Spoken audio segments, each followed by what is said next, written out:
We be live. Hi everyone. Hello. Hello. We're gonna be covering the My life news. has been. My life has been yes. Okay, that was Persian. Susanna is again being obsessed with Persian recently, and learning very fast, by the way. Um, cool. And we have people in the live chat telling us that the audio is good. Is audio good? Let us know. And I see Christopher here. I see D here. I see Secular Rarity here. I see Music Guy. I see PK. So guys, for people who don't know, we cover the news here on atheism, religion, and stuff relate. Sometimes science, sometimes culture, but mostly atheism and religion and secularism. And yeah, so do we want to announce anything else, Susanna, before we get started? I fixed my computer, y'all. Yeah, So so things should be going a little bit better. yeah. Hopefully Susanna's not going to be freezing as much, so that's great. Thank you, Sus, for taking care of that. All right, so can we get to the first news right away? Oh, look at this. Hello Yes, from this Romania. is funny. Okay. First news. First news. Send nudes. NASA to send human nudes into space to tempt aliens. On March 25th, NASA published a project titled A Beacon in the Galaxy, which provided an updated binary coded message developed for transmission to extraterrestrial intelligence in the Milky Way galaxy. The message contains, quote, basic mathematical and physical concepts, followed by information on the biochemical composition of life on Earth, including nude depictions of a male and female human waving. The new message, composed by NASA scientists, is an update to the first messages broadcasted to outer space in 1974. According to the Search for Extraterrestrial Intelligence Institute, or SETI, the 1974 Arecibo message was, quote, the most powerful broadcast ever deliberately beamed into space. Jonathan Jiang of NASA's Jet Propulsion Laboratory explained that they wanted to, quote, deliver the maximum amount of information about our society and the human species in the minimal amount of message. The team aims to create a transmissible message that will remain relevant regardless of human technological advancement. The paper explained, quote, the message's ultimate goal is to start a dialogue with extraterrestrial intelligence, no matter how far in the future that might occur. Okay, so just to be clear, this sounds like they're sending nudes to tempt aliens, which doesn't obviously that doesn't make any sense. Like I'm pretty sure if aliens if they send us nudes back, we're not gonna enjoy it that much unless you're a weirdo. I mean, no. I don't want to kink shame No anybody. kink shaming. No kink shaming. Sorry. Yes, you're right. But no, yeah. But I think this is like okay. So actually, I have the nudes. Susanna sent me the picture to share, and I was like, Susanna, I don't know if this is gonna get us a strike. And she was like, this is like art or like a drawing, so it's not gonna get us in trouble. I'm like, we don't know. Like YouTube is not very consistent when they give you a strike or not. So I had to censor it. Okay, so I spent the time to censor this for you guys. So this is what they sent out, right? No. So this Yeah. was the old one. This is Oh, the one. So this was physically sent. This was the first one. This was physically sent into space in the early 70s. And then there was a oh. second one. Do you have this new one? Because this is lame. Do you have the new one? I mean, the new one looks kind of similar, but Oh. wait. So in the show notes, there's a second link, so then we can see because that what you just showed was like a gold, Oh, there's a like second a one. special gold plate that was physically sent off into space, just rocketing out there. And then Oh. in 1974, they actually broadcast a message, and it was very simplistic. Ah. So we can Wait. look at that. And Okay, then you the keep third talking thing, while I censor this. the third thing that I put in the notes was the newest message, which is a lot more information than the 1974 one. Wait, let me pull up the 1974 one because it's Wait, don't share not. anything. No. Oh. Well, this isn't graphic at all. Okay, so what's our goal of all this? What are they trying to do? They're trying to this is dangerous. Like first of all, aliens. If there isn't statistically, if there are any aliens that have intelligent life, they're going to be light years away. So if they are able to contact us, they will probably just contact us so that they could eliminate us because they wouldn't have any other goal. Like what other goal would aliens that are like gods would have to contact us? Do you understand what I'm saying? That they either wouldn't be okay, guys. Intelligent life is so unlikely that if it exists anywhere in the universe, it's light years away. Light years away means that they would either not ever be able to contact us, okay?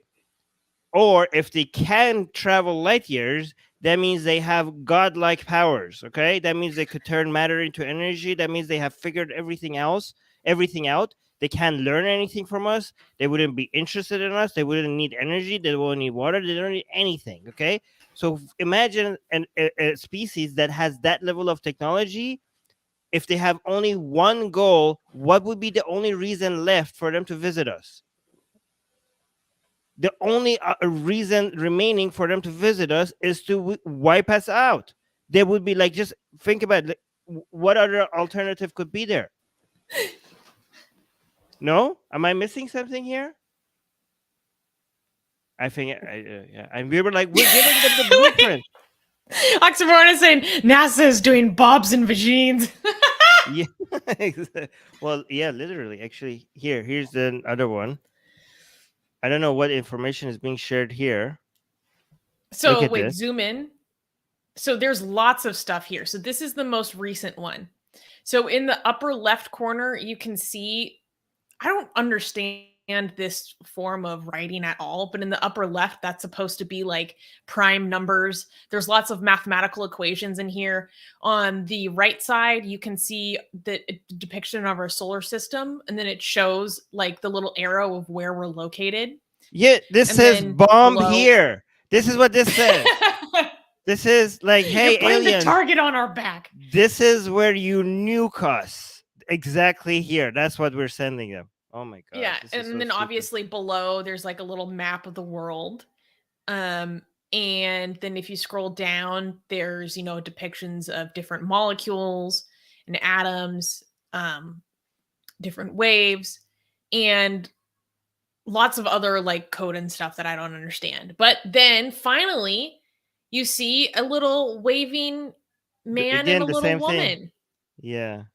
And then and then it shows a DNA. Did you just assume their genders, Susie? I assumed their sexes because I have seen it. I have seen what's underneath that sensor, so I know what the sex is. You didn't say male and female. You said man and woman, so you didn't talk about sex. Yeah, but I didn't say which one was which. Maybe they're both men or both women. Flip it and reverse it. Anyways, so then there's also like, the little DNA strand. But I'm like, why are you giving them all this information, man? What are they going to do with our DNA? What are they going to do?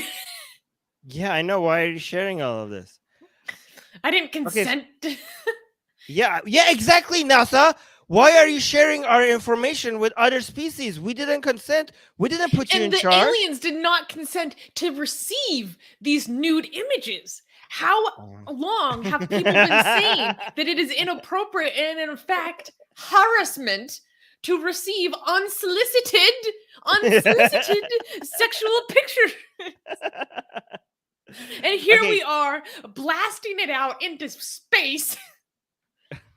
Imagine I think of it as like, imagine if like an orangutan like sent you nude photos. You'd be like, what the hell? Because it's a completely different species. Yeah, I feel so confused. wait, say that last part again, because I was reading the live chat. Say that again. If an orangutan, because it's like, so we're sending this out into the world, a different species, if anyone receives this, it will be something very dissimilar to ourselves. So imagine if, orangutans are actually fairly similar to us, but imagine if like an orangutan sent you to your phone like a nude photo of itself. I feel like this is the equivalent. Okay, but okay, so Kenneth in the live chat is saying, Armin, don't judge others by yourself. Just because humans abuse power doesn't mean others will. Well, let's just take a chance then. Why not? Okay. Hey, we don't know. Like, okay, let's just like they might be good or they might wipe us out. Why don't we just gamble? Stephen Hawking was like very against trying to contact extraterrestrials. Because he's smart. Because he was smart. It was okay, yeah. Basically for the same reasons that you outlined. And yeah, music guy is saying, here's our IP address, aliens. Here's our address. Here's our weaknesses. Here's how intelligent we are. You have everything, you know, you have our location, you have our vulnerabilities, and yeah, you don't even need to do any of the work. Just come here. Like, why would okay? I don't understand. What is the goal of the One thing I find very interesting to consider is like the broader idea. If you have to have a message that contains the most essential information about our civilization or our species, what do you include? Because Armin, you and I were watching Foundation together, the show Foundation, and in Foundation, you know, a group of researchers and scientists get sent to the most inhospitable planet in the universe, on the fringe of the universe itself, and their job is to determine what information do they include to help rebuild all of civilization, because all of civilization is going to collapse. And so the discussions around what kind of clock do we leave for them, and we cannot assume that they have any form of technology, so we have to use like a sundial, because like they can at least use the sun. They might not have water to use a water clock, you know. It kind of reminds me of that. It's so interesting to think about, what do you decide to include? You know what? This should be a movie, okay? So NASA sends out information about how technology works and everything, okay? Thinking that they're sending it to an alien species, but global warming happens and human civilization, let's say, gets wiped out completely, and then just a few humans survive, and they don't remember much about the previous humans, and they're all living in like jungles and caves and whatever, right? But then they rediscover technology, and then they redetect the things that NASA sent out, thinking that they're sending it to alien technology, but they get it themselves, thinking that this is a revelation from God. So they're like, they believe in God because like look at all this space information that we're getting, and it's telling us how to do things, and they would have a better case for God than these, you know, Muslims and Christians have, because this is actual information about technology, and they're like, how could this not be from God? They know how to build this, they are telling you how to build that. Like, before any of our scientists figure this out, we're getting this information from space, so this must be a revelation from God. Make that a movie. I just came up with it right now. There you go. You come up with like movies on this show all the time. That's a really good idea. Yeah. Yeah, I am. Yeah, I'm very good at this. It's that and the Love Jihad show. Yeah. Oh yeah, the Love Jihad show, guys. You also wanted a show about people, how they disguise themselves to get into Al-Aqsa. Wait, what? You know how you went undercover as a Muslim to get into Al-Aqsa? You thought that would be a good show too. Yeah. Okay. We should sell these. Someone, are you writing this down? Okay. Should we clap for the? Oh no, never mind. Music guy saying, censoring nudes. Armin, you've changed. Hey, yeah, YouTube community guidelines, ambiguity in the what we get strikes from has changed me. Yes, of course. Yeah. It'll do it to you.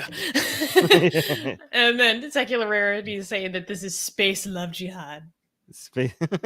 Hey, you're right.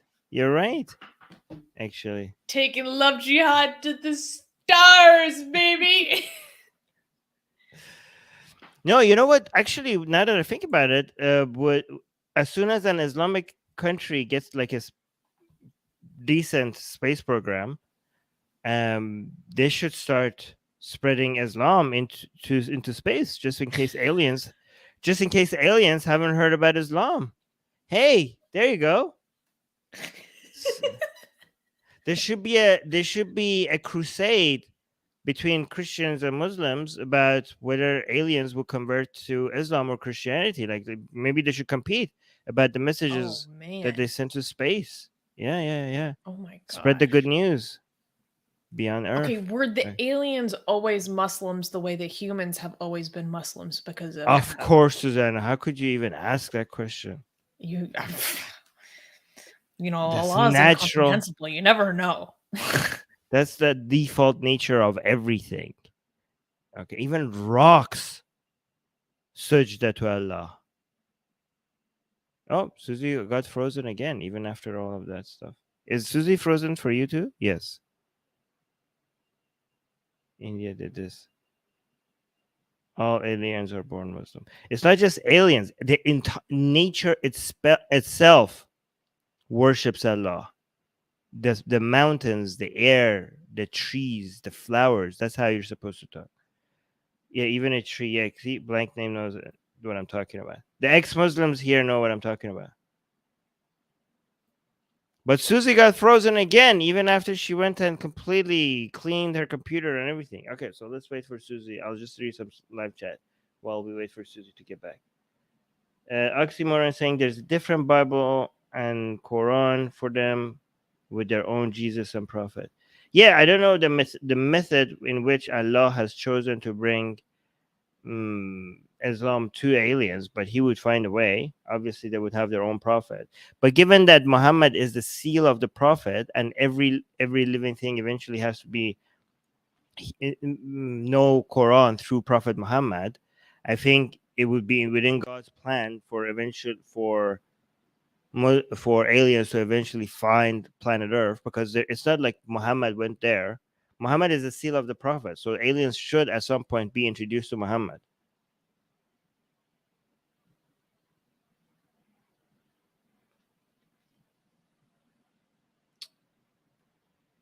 Black holes worship Allah. Yes. Yes, exactly. Trees bow down to Allah. Hey, where's Susie? Gasian. Wait, huh? Globe, check out the sci-fi, The Human Scent. Okay, wait. I'm gonna bring back. Asian American is saying yes, but can those rocks ascend and become angels? In Islam, it's not. Humans are not going to ascend and become angels. That like if you go to heaven. So in Islam, just because you go to heaven, that doesn't mean you have turned into an angel. When you go to heaven, the angels will become your servants. You're not your servants, you're slaves. So becoming angels is not a promotion. Humans becoming angels, if they could become angels, which they can't, that would be a demotion. Susie, can you hear us? I think Susie switched computers.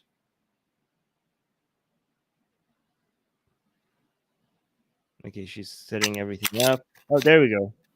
Hello. No, your computer crashed?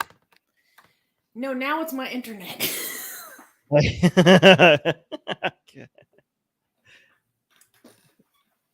Perfect timing. I can't have nice things. No. Your microphone is echoey. Oh, I need to switch it. Sorry. Testing, Okay, testing. say it again. Can you hear me now? Yes, perfect. Sound Gauge better? American saying yes. Gauge American saying, can rocks and animals be promoted to being humans? No. All right, let's move on to the next news. Can we? Well, we can't clap for the next news, right? No. No. Okay, next news. Okay, next news. Untouchable Hindu man murdered for marrying upper-caste Muslim woman. In an episode that has caught national attention in India, on May 4th, a Dalit Hindu man, more commonly known outside of India as part of the Untouchable caste, 26-year-old Billy Puram Nagaraju was beaten to death by his in-laws in Hyderabad, India. Nagaraju was attacked because he married a Muslim woman against her family's wishes. The victim's wife, Sayed Ashrin Sultana, said she and her husband had been in a relationship since the 10th grade. Quote, he even told my mother that he would convert to Islam, but they never accepted the proposal, Sultana said. Sultana's family belonged to the Syed class, a Muslim upper caste who claims to be a direct descendant of the Prophet Muhammad. After getting married on January 31st of this year through a Hindu ceremony, the couple moved several hours away from their hometown due to the threats from the bride's family. Sultana claims that at least 5 individuals attacked them. The police were able to arrest Sultana's 2 brothers. The national spokesperson for the ruling right-wing BJP party, Shahzad Poonawala, stated that if the attack were the other way around, the United Nations would accuse India of quote-unquote Islamophobia. But, quote, since a Hindu has been killed in Hyderabad, the crime is secular, he added. On the other hand, many point to the intercaste aspect of the relationship as opposed to the interreligious dynamic as the primary motivation for this killing. Wait, who is saying this is a secular crime? I don't understand. Is anybody saying this? Like, nobody's excusing this. What the hell is what Okay, so in India, like when people try to point to when communal or religious aspects of a crime are just conveniently not mentioned, they say, oh, this is secular. Like all of a sudden this issue is secular. All of a sudden you don't mention the groups that they come from. Is anybody saying that about this crime? So what's actually interesting is, so this case is interesting for a lot of reasons. I don't really want to get too much in. I just say yes or no. Like, have we seen anybody saying that? Because I just think like they can't just point to this crime and condemn it. They just have to find a way to be victims all the time. Like that's what it seems like they're doing. Like even in this crime, they're just trying to find victimhood. You know what I mean? Like that's what I think they're doing. But I have noticed a lot of Indian media not really talking about the fact that her family is Muslim very much. Okay. All right. So this is, I think like rather than people thinking like which group I'm in, and therefore let me spin it that way so it benefits my group. Can we just like look at what happened and figure out what happened and what's the reason that caused this? Like I think like that's a lot of motivations from all sides. Like the people who are on the, I don't know, Hindu side or Muslim side or upper caste side or lower caste side or secular. If a lot of people just look at it so like, wait, let me look at the story. This because there's so many different factors being played here, and people like, which one do I want to highlight to push my agenda? And we're just talking about a victim here, and we want to see what the actual cause is and how we could reduce stuff like this, and what it like. Maybe that should be the main agenda. Do you know what I mean? Like rather than spinning it, like if you are a Hindu and you're like, hey, how could I make it seem like, what can I get out of this? Or if you're a Muslim and you say like, what can I get out of this? Or if you're a secularist and you're like, hey, what can I get out of this? Maybe that shouldn't be the way you look at news. Maybe you should look like, this is a victim. What was the cause? No, do you know what I'm saying? Yeah, like don't politicize it. All right. So what was the cause? Like it seems like it's hard to tell because it's both. Is it the Hindu Muslim thing that offended them, or is it the upper caste, lower caste that offended them? Which one was it? Do you think that offended them? Well, and on top of that, it's just generally marrying against the parents' wishes. So there's like 3 aspects of it. So it's really tough to tell. So I've been kind of doing some amateur media analysis on this, and the right wing just says, oh, this is Hindu Muslim. This is a Hindu Muslim crime. Left wing media says, no, this is intercaste. So, and they very exclusively focus on one or the other. So it's difficult. Before you continue, this is why. Okay, so because the woman's family is Muslim, um, it it would help the Hindu narrative to say that this is Hindu Muslim, because if that's the reason, then this was Muslim on Hindu violence. Okay, so Exactly. that's why.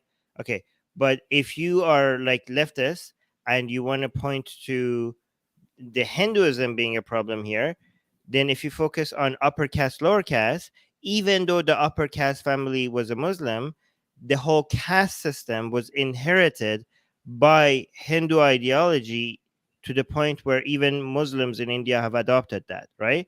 So Hmm. even this was a Muslim family attacking a Hindu man and killing him. You could still say this is Hinduism. This crime is because of Hinduism, because it was caste. Uh, so that's why you say. But this is so sad to see, so predictable about which side pushes what narrative. Like, it's obviously, if left-leaning people are only focusing on the caste part and the right-leaning Hindu ones are only focusing on the religion, it not suggest that a lot of these people don't really care about what's actually happening, Hmm. whether leftists or the Hindus, like, because you're being so predictable about what you're pointing here. Hmm. Yeah. Yeah, no, it's extremely predictable. I think I,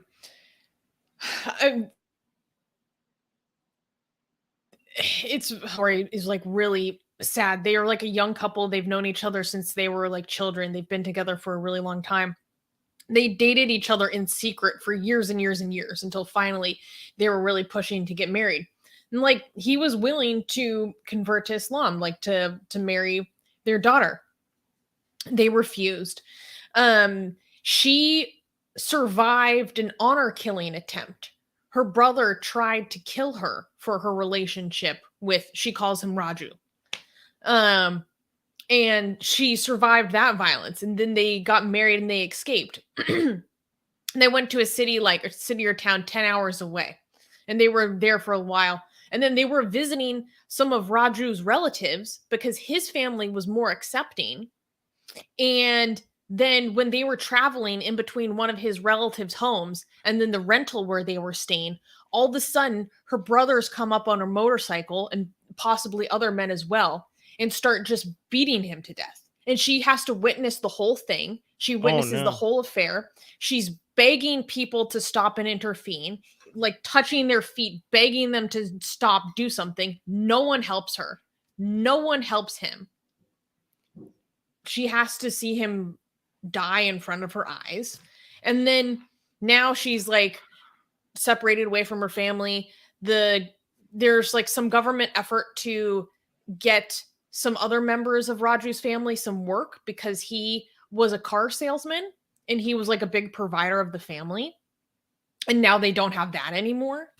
Um and I was reading an interview with her, and she basically said, like, I didn't see him as a Hindu. Like, I didn't see his caste. Like, I didn't care about that. Like, to him, all I knew was that Allah created him for me. Like, that's the way that they loved each other. And it didn't, so they didn't, like, these barriers and social groups and obstacles didn't matter to them. Like he tried to convert to Islam. They're like, no, that's not good enough. Probably because he's still, lower caste, he's Dalit. And then, so she ended up, for their marriage, ended up doing a Hindu ceremony. So she ended up leaving Islam technically for him. They both didn't. Oh, they both loved each other, and like, we don't know what we have to do. Does he have to convert to Islam? Do I have to leave Hinduism? Like, what game do we have to play so that we can just be with each other? Because they loved each other, and none of this mattered to them. They're just like, please, society, tell us what we have to do to be able to get out of this goddamn stupid game that you are making us play, because we just love each other. That's so sad. Like, the fact that And he was ready to just accept any religion for her, and she was ready to leave any religion for him, just shows like they were like all these social taboos and barriers. It didn't mean anything. Imagine, by the way, imagine loving somebody so much that you're willing to go through all this hell to just to be with them, and then instead of society like you're doing all the dances that you have to do to just like please just let us be with each other, and the way society responds is make you watch the person that you love, the love of your life, you have to watch that man be beaten to death. It's just not like, I don't know if how many people here have experienced a death in your family, right? It's tragic, right? But imagine that times 1,000, because you have watched their last moments of their life being tortured to death right in front of your eyes, and you begging other people to help you and nobody doing anything about it. Like that is hell. Oh, literally. Yeah. And then now it's gotten into a situation where it's just been completely politicized. Like this whole train has like run away from them, right? It's not even about them anymore.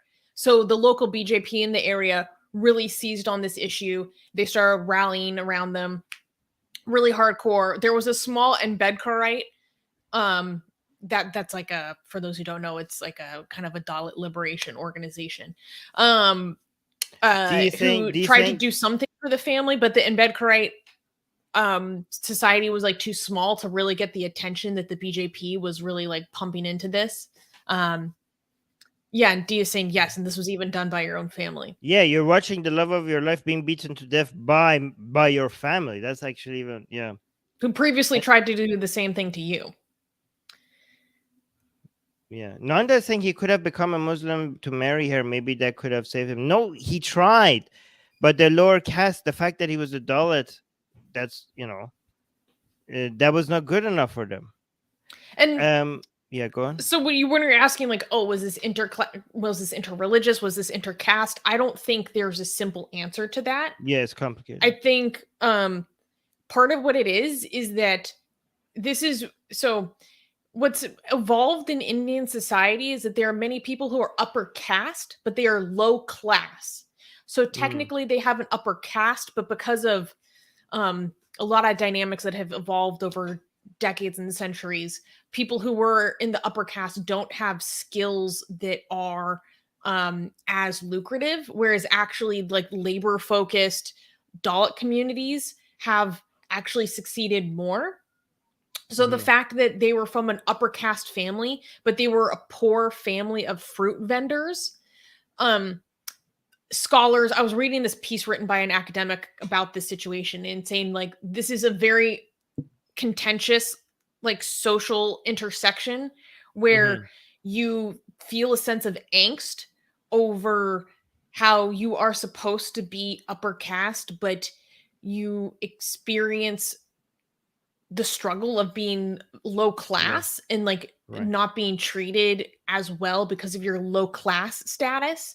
And this kind of do you think you're upper lead to like resentment and even violence, like because right Raju was like a well-earning car salesman in comparison. Oh, so he was lower caste but he was upper class, and from upper caste people it causes resentment and jealousy because they're like, we're upper caste, why is he getting respect for being upper class? We are inherently better. This is the respect that we deserve, not this guy. I don't know if he was necessarily upper class, but he seemed to have had more economic mobility and growth potential than they did. Oh, guys, like, oh my god, so imagine how powerful the caste system could be, that even if you have financially made it, people hate you because you're still lower caste. That's crazy. That's, by the way, this makes the whole thing so complicated, right? Like, this is not like so many factors here: your class, your caste, your religion. God damn it. And also the just general taboo in Indian society of like going after a love marriage when your family opposes it. Like even if all the other groups were the same, if your family and your like collective says no, like you have to take way more potential losses to go ahead and pursue like that love relationship. Right. Oh, and blank name is calling it entitlement. Yeah. If you're upper caste and you think like you inherently deserve the respect, that would make you, yeah. That's the best thing to call it, isn't it? Oh yeah, Mhm. and also a blank name is called. This is called intersectionality. Yes, by the way, guys, this is called intersectionality. So for a lot of people who think intersectionality is just like a crazy thing that only some far lefty people use, no, it actually has utility. Like trying intersectionality is just a study of seeing how all of these different dynamics affect each other. It becomes very complicated. So it's not just a buzzword that some, I don't know, uh, Tumblr, yeah, Tumblr, or like Twitter people use, like far lefty, colored haired people use. Like it's not that. It's actually it's some academic. It's a very academic, complicated academic study, right? I mean, Susanna, you know this. But some people like simplify it and then use it in ways that it's not supposed to be used on Tumblr and Twitter and other places, and people think like, oh, the whole thing is nonsense. But it is. It is actually complicated. What do you think? Oh no, I completely agree. Yeah, Like they're saying, Twitter, you ruined the word. true. Well, and I'm gonna say you are true, Armin. Okay, thank you. Um, yeah. Is there anything? Oh, there's a video here. Do we want to? We don't want to show that, do No, we? we can't show that on YouTube at all. Okay, guys. There's a. Okay, is this the video of the beating? Yeah. That was. It was recorded. Oh my god. Oh, there's tons of recordings of this. Oh my god. Okay, guys. There's at the bottom of the video. There's links to all these articles. The second article is this one that I'm showing you here on the screen. We can't show this on YouTube because we will probably get removed from YouTube if we do that. But if you want to see it, that's where the link is.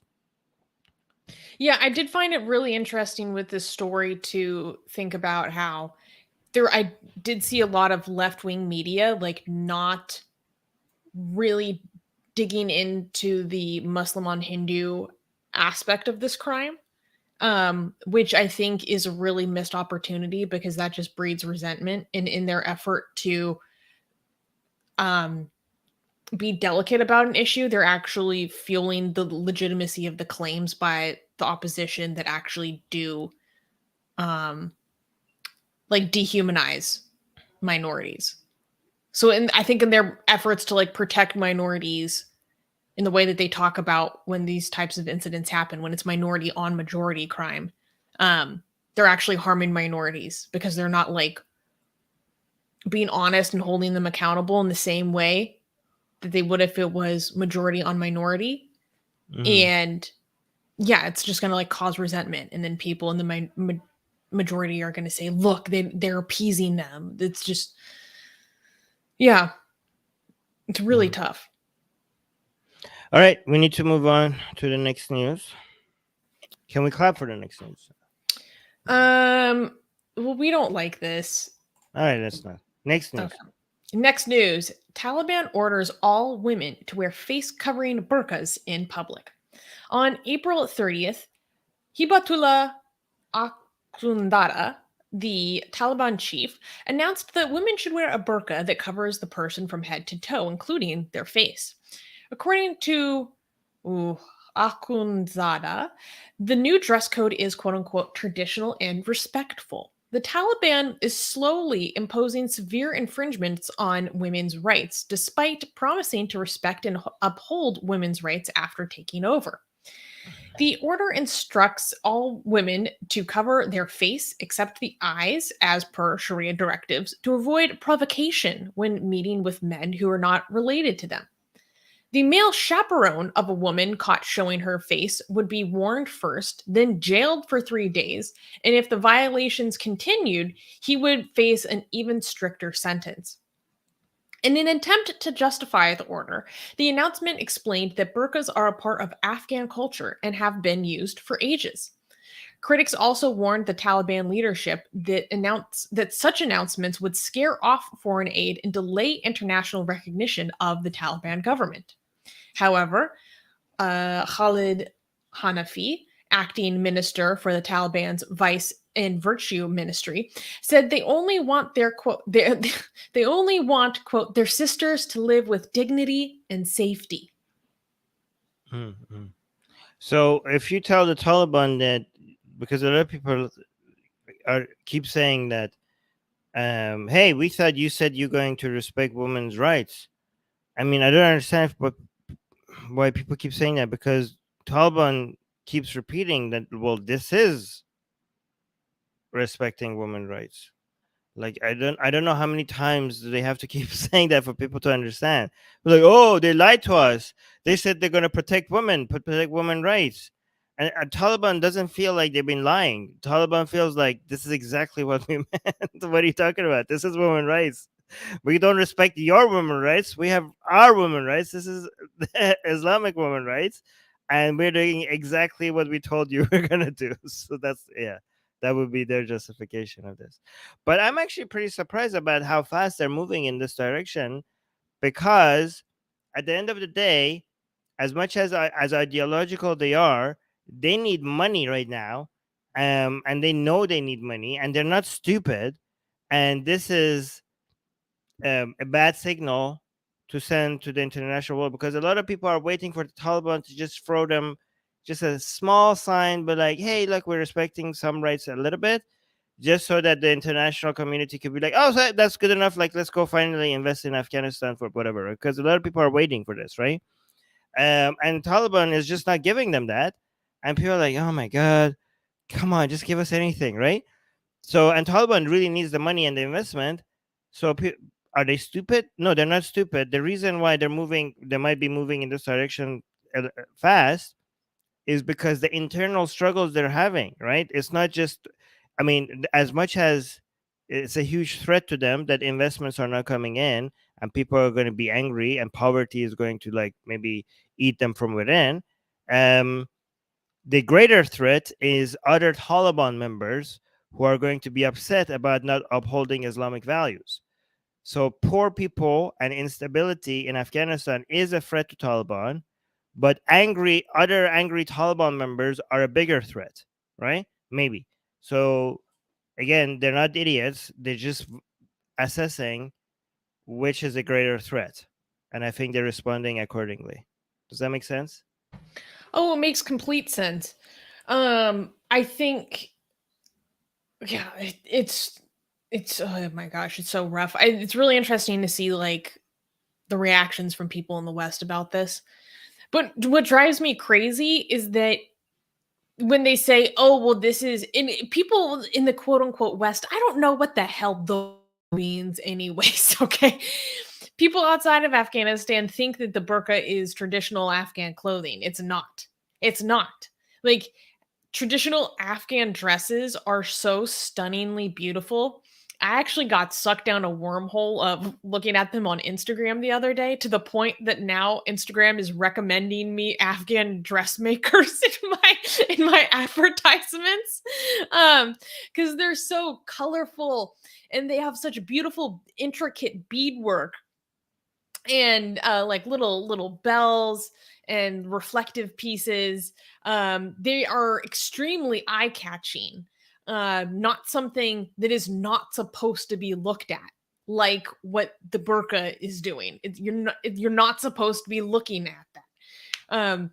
So this like propaganda to erase Afghanistan's own like rich culture really pisses me off. I think it's ridiculous.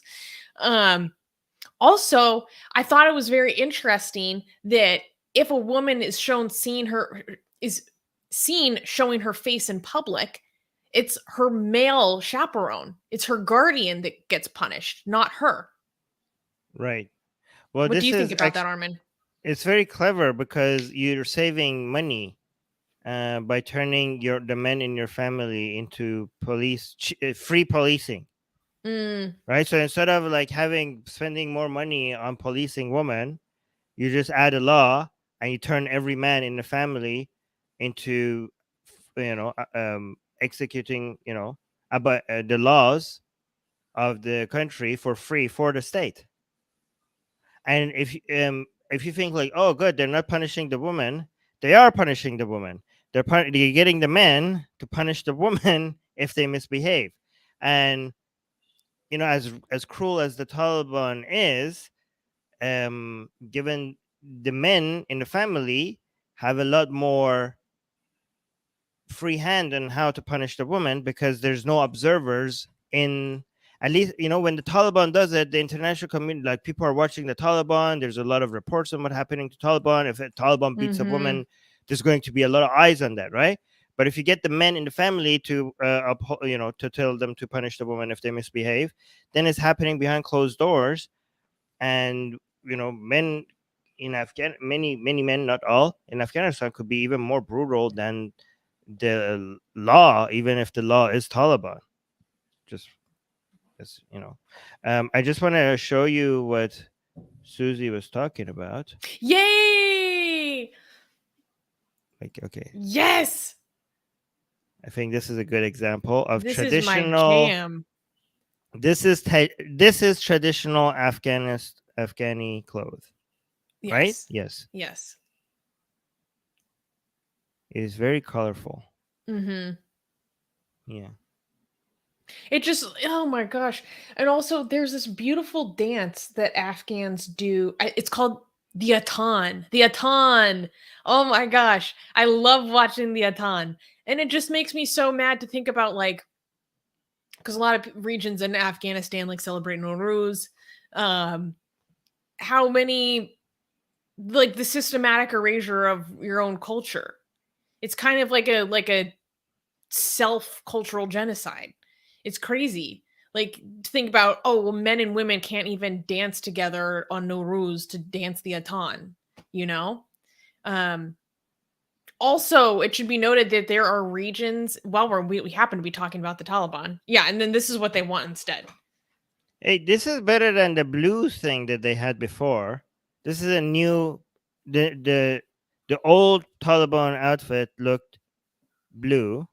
This is at least kind of like cool in a scary way. Like, you look like the mentor. I don't. Is that how you say it? Yeah, Anyway, like this from is Harry Potter. yeah. The This is thing that a sucks your soul out. Yeah, it looks like that. yes. It looks exactly like that. It represents misery and sadness. Basically, they went And exactly with what.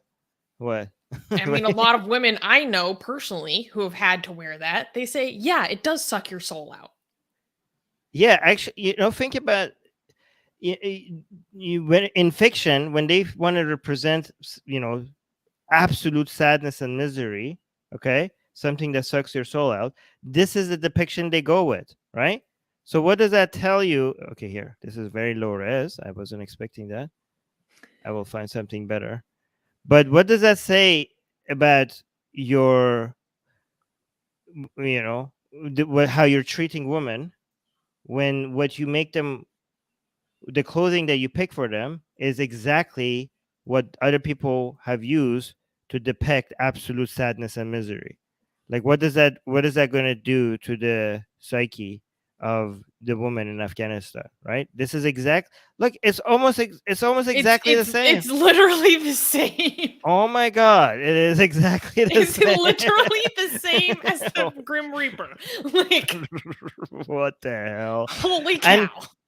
I mean, don't you think like you're on the wrong side if you're for this and you're against this? You're like, Mm-hmm. this bad and this is good. Doesn't that like, don't you like, wouldn't you think like, okay, we're the baddies.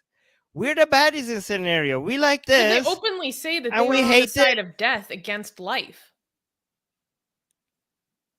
No, but can you not see that you're not the good guys here? Like, it's like movie, like, like, this is too, like, in a villain, in movies, when you want to show the evil people looking like dark and black and gloomy, and then the good people as like colorful and Filled with happy. light. You like, this is like, you're like, this movie is too cheap. Like, real life is not like that. Real life is not this black and white, right? You're like, real life is more complicated, right? But then in real life, you have the villains look like this, like, make people look like this. These women are not villains. I wasn't say these women are victims, okay? And you're against this. Like this is too much. Like a I don't know. It's a You little too have on the nose. yeah, exactly. That's what I wanted to say. Yeah, no, I agree. And by the way, YouTube, we are not saying that we're Yeah. talking about we're not saying that these women are dementors or No. grim reapers. It's saying that the outfits evoke that kind of imagery. No, we're saying Anyways, no. We're saying imagine how much these women are being made to suffer when the clothes that is being forced upon them is something that in fiction people use as yeah. representing absolute misery. Like imagine the emotional toll that this will have over years and years and years of people's lives when they go out in public and they want to socialize with other women. This is how they have been. This is how they look, and this is how they see other women. I mean, guys, with this whole pandemic, the masks itself, a lot of people have realized how much emotional toll this have had on people over the past 2 years, especially on children, Yeah. because you can't get emotional cues from other people. Seeing people's faces, a lot of psychologists are noticing how important it is for you to be able to get emotional cues from other people's faces. Oh, it's There will literally be the most important thing. We get more from our emotionality expressed facially than our vocabulary, the words we're using, like over 70%. Yeah, I mean, imagine a whole generation of children growing up being maybe being deficient in being able to read emotional cues or not getting that human face-to-face contact that the other children grow up with for years, but not for 2 years. But imagine now, women in Afghanistan, little girls in Afghanistan, growing up and that being most of their life. It's not just 2 years of pandemic. That's and also dark and also black, soulless, without any Literally designed with the intention of wiping away your individuality. exactly. Yeah, there. On a different note, I mean, this is kind of silly, but imagine the stress of trying to find your mom in a market.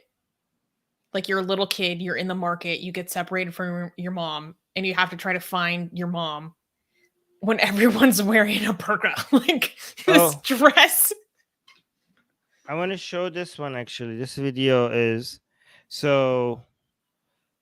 So this is the video where they let girls go to school at first, but then they closed the school because the outfits were not Mm-hmm. Islamic enough, and they said like we're gonna close it for now because this we have to figure out a different kind of outfit for girls before we open it again. So this tweet says, "Mother, okay, the girl is gonna cry. I'm gonna play the video, but the girl is coming back from school." And she's telling her mother, they didn't let me go to school today. They said girls aren't allowed to go to school because they got very excited at first because schools were reopened for girls, and they were so excited because they thought they're going to lose school. But then after they reopened it, they realized Taliban realized that they're not at all okay with this, and they closed back again. So it was so sad because on the day that the girls thought that they get to go back to school, they shut it on that day. I saw a lot of videos of people trying to, girls trying to express what's happening, and they were trying to hold back their tears and failing at it. But this was one of the examples. Here, let me just play this. Oh wait, let me open the audio. Wait, do we have audio here?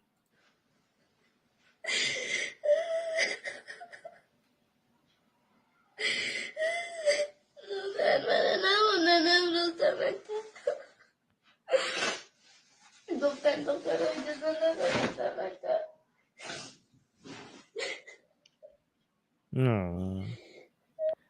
I actually understood that she was speaking Persian. Okay. I understood Um. the doctor.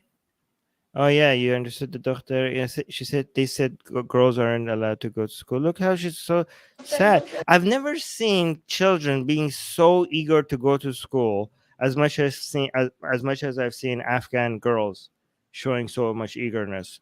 Like like the amount of passion and push for girls in Afghanistan desperately begging everybody to let them go to school. I've never seen that anywhere. Oh, look at her. She's so disappointed. I mean, her entire hair is covered. I think, like, yeah. And she's a child. Why does she need to? Guys, she's a child. They're saying this is like they want hair to cover because apparently this causes arousal. God damn it. All right. That's literally their argument. Yeah. Yeah. Self-report.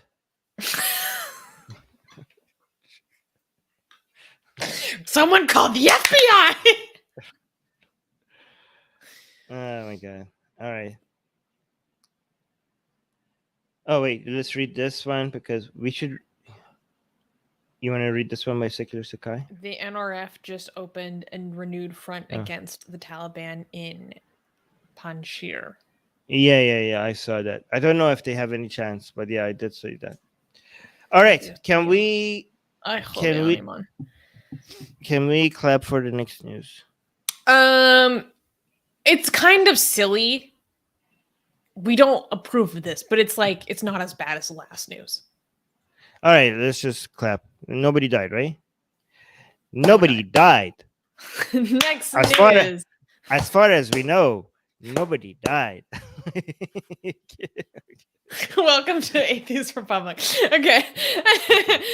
Okay, next news. Bikini wax ban. Crackdown on female beauty treatments in Iranian holy city. Recently, the Women's Hairdressers Union in the city of Mashhad, Iran, announced a ban on the waxing of private parts, tattoos, piercings, injecting Botox and other cosmetic subdermal fillers, nail enhancements, eyelash extensions, quote-unquote, unconventional dress code, and playing Western music at the salons. Other women's hairdresser unions have announced similar bans across the country after being threatened with legal actions for non-compliance.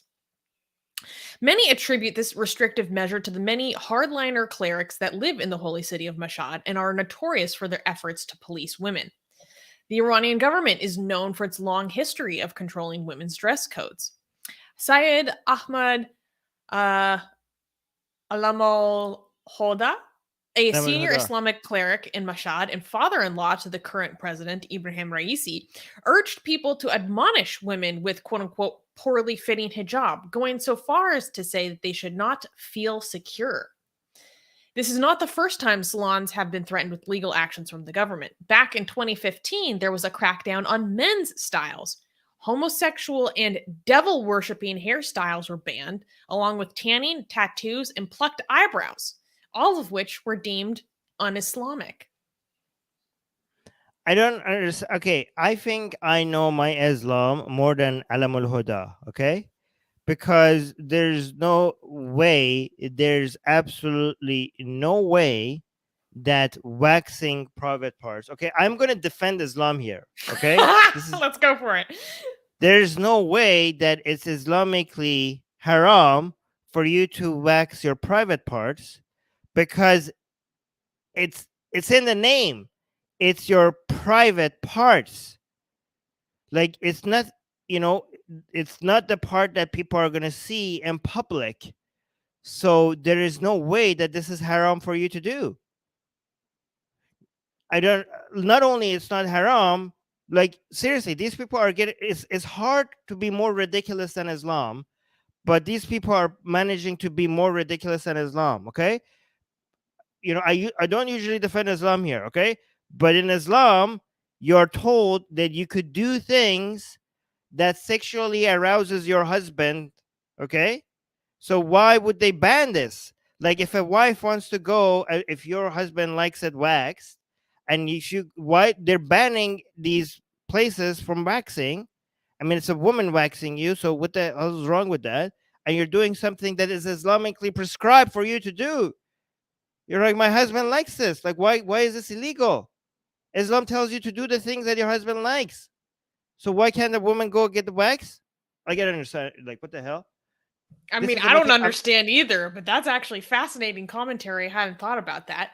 I mean, there are some people who are like next level hardcore where they do not allow you to change like any physical parts of your body because that is altering Allah's creation. But at the same time, they'll also advocate for female genital mutilation, so it doesn't make any sense. No, that's not. Yeah, that's your Christian nonsense. Islam doesn't have like, I mean, Muhammad literally dyes his beard. Like if you want to mess with that, why are you dyeing your hair? Like red. Okay, They have a you good could point. you could cut your hair. You could cut your I don't know. You're supposed to grow the beard but cut the mustache. Yeah, we have had I've seen That's seminars. hair removal. I've seen seminars in Iran by hijabi, like religious women, telling other women. I've literally seen videos of this. Like maybe your husband would like you to dress up as as a pilot or like a nurse, and you should do that, right? Oh my Um, gosh. yeah, they were teaching this in an Islamic setting, but because it's in private, they're like, yeah, like that's not Oh banned. wow. You know, like they Wow, have wow, like wow. yeah, in Iran you could go buy BDSM stuff. It's not you could go buy like cuffs and ropes and all those stuff Well, yeah, but you because wouldn't think someone in the seminary is like openly like advocating for that. That's fascinating. yeah, okay, okay, so that Like was they low did it key sex positive. oh yeah, okay, the thing is that they're sex negative and sex positive, okay? They're sex Mhm. negative because they're like, oh, it has to be in a traditional marriage and stuff. But once it's in a traditional marriage and it's in a private area, they're like, there's not that much limitations on what you can do, other than maybe you can't do anal or you can't do, I don't know. Mhm. I don't know if you're allowed to do oral, but you could go like kinky. I don't understand any of this. I think this is more of a power play Mhm. than Islam. You know what I mean? This Alam al Huda, he's like a major competitor right now to Khamenei for Mhm. when it comes to supreme leadership. Puya is here. Puya could confirm this. Um, yeah, He said, "Yeah, Puya I is. saw that. It was basically a fetish workshop." Oh yeah, see, Puya is also Iranian. He's confirming the video that I said. Like it was a fetish workshop, but Islamic. Like a hijabi woman telling other hijabi women what to do to their husbands. Okay, but it's just understanding is like, yeah, you get to do this, but only in private and only to your husband. You know, you can't do this to your Mhm. boyfriend. Mhm. There's no such a thing. You can't even hold hands with your boyfriend. You shouldn't even have a boyfriend. Okay, so it is True. closed. I'm not defending it all. I'm not defending it, but I'm just saying it's not. This is not. This is nowhere in Islam says that you can't do these things. Mhm. Mhm. Mhm. In Mhm. Islam, it says you can't do these things and in public. Like you can't display these things to other men. Like eyelash extensions, you're allowed to do that. You can allowed to do all of these things. Well, with the fake nails, like you're not supposed to have nail polish to do your ablutions, to do wuzu.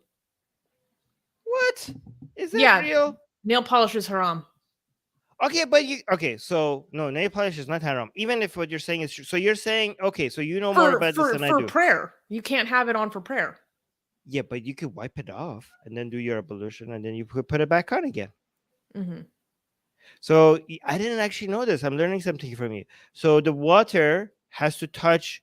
I thought the water has to touch all over your skin.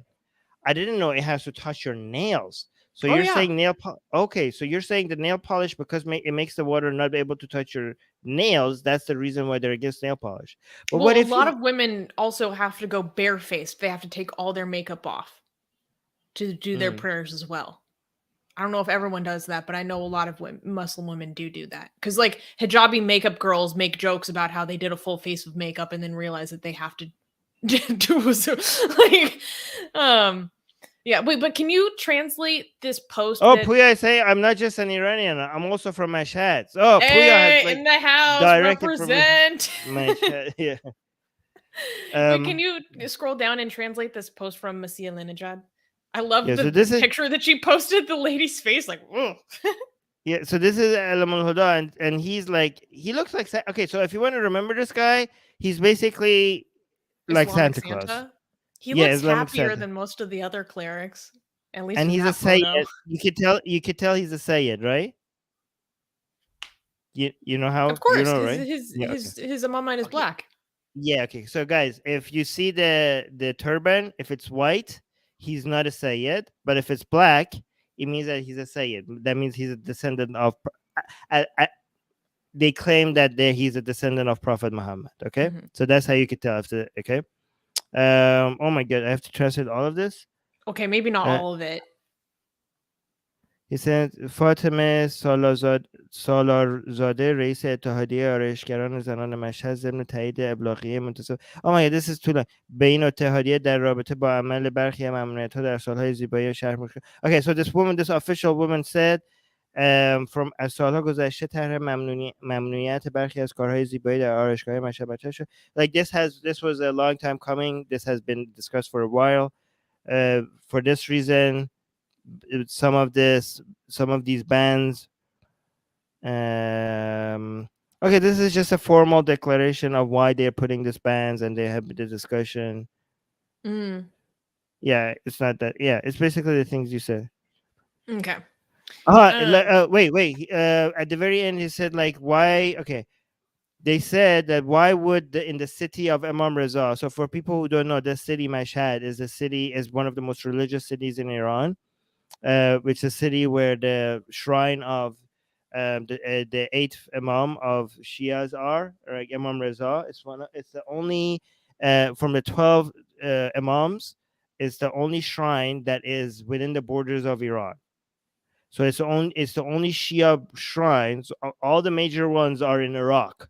So that means a lot of Iranians don't have access to it. So this is very significant because it's one of the 12 shrines that is within the Iranian border. So it's very significant for them.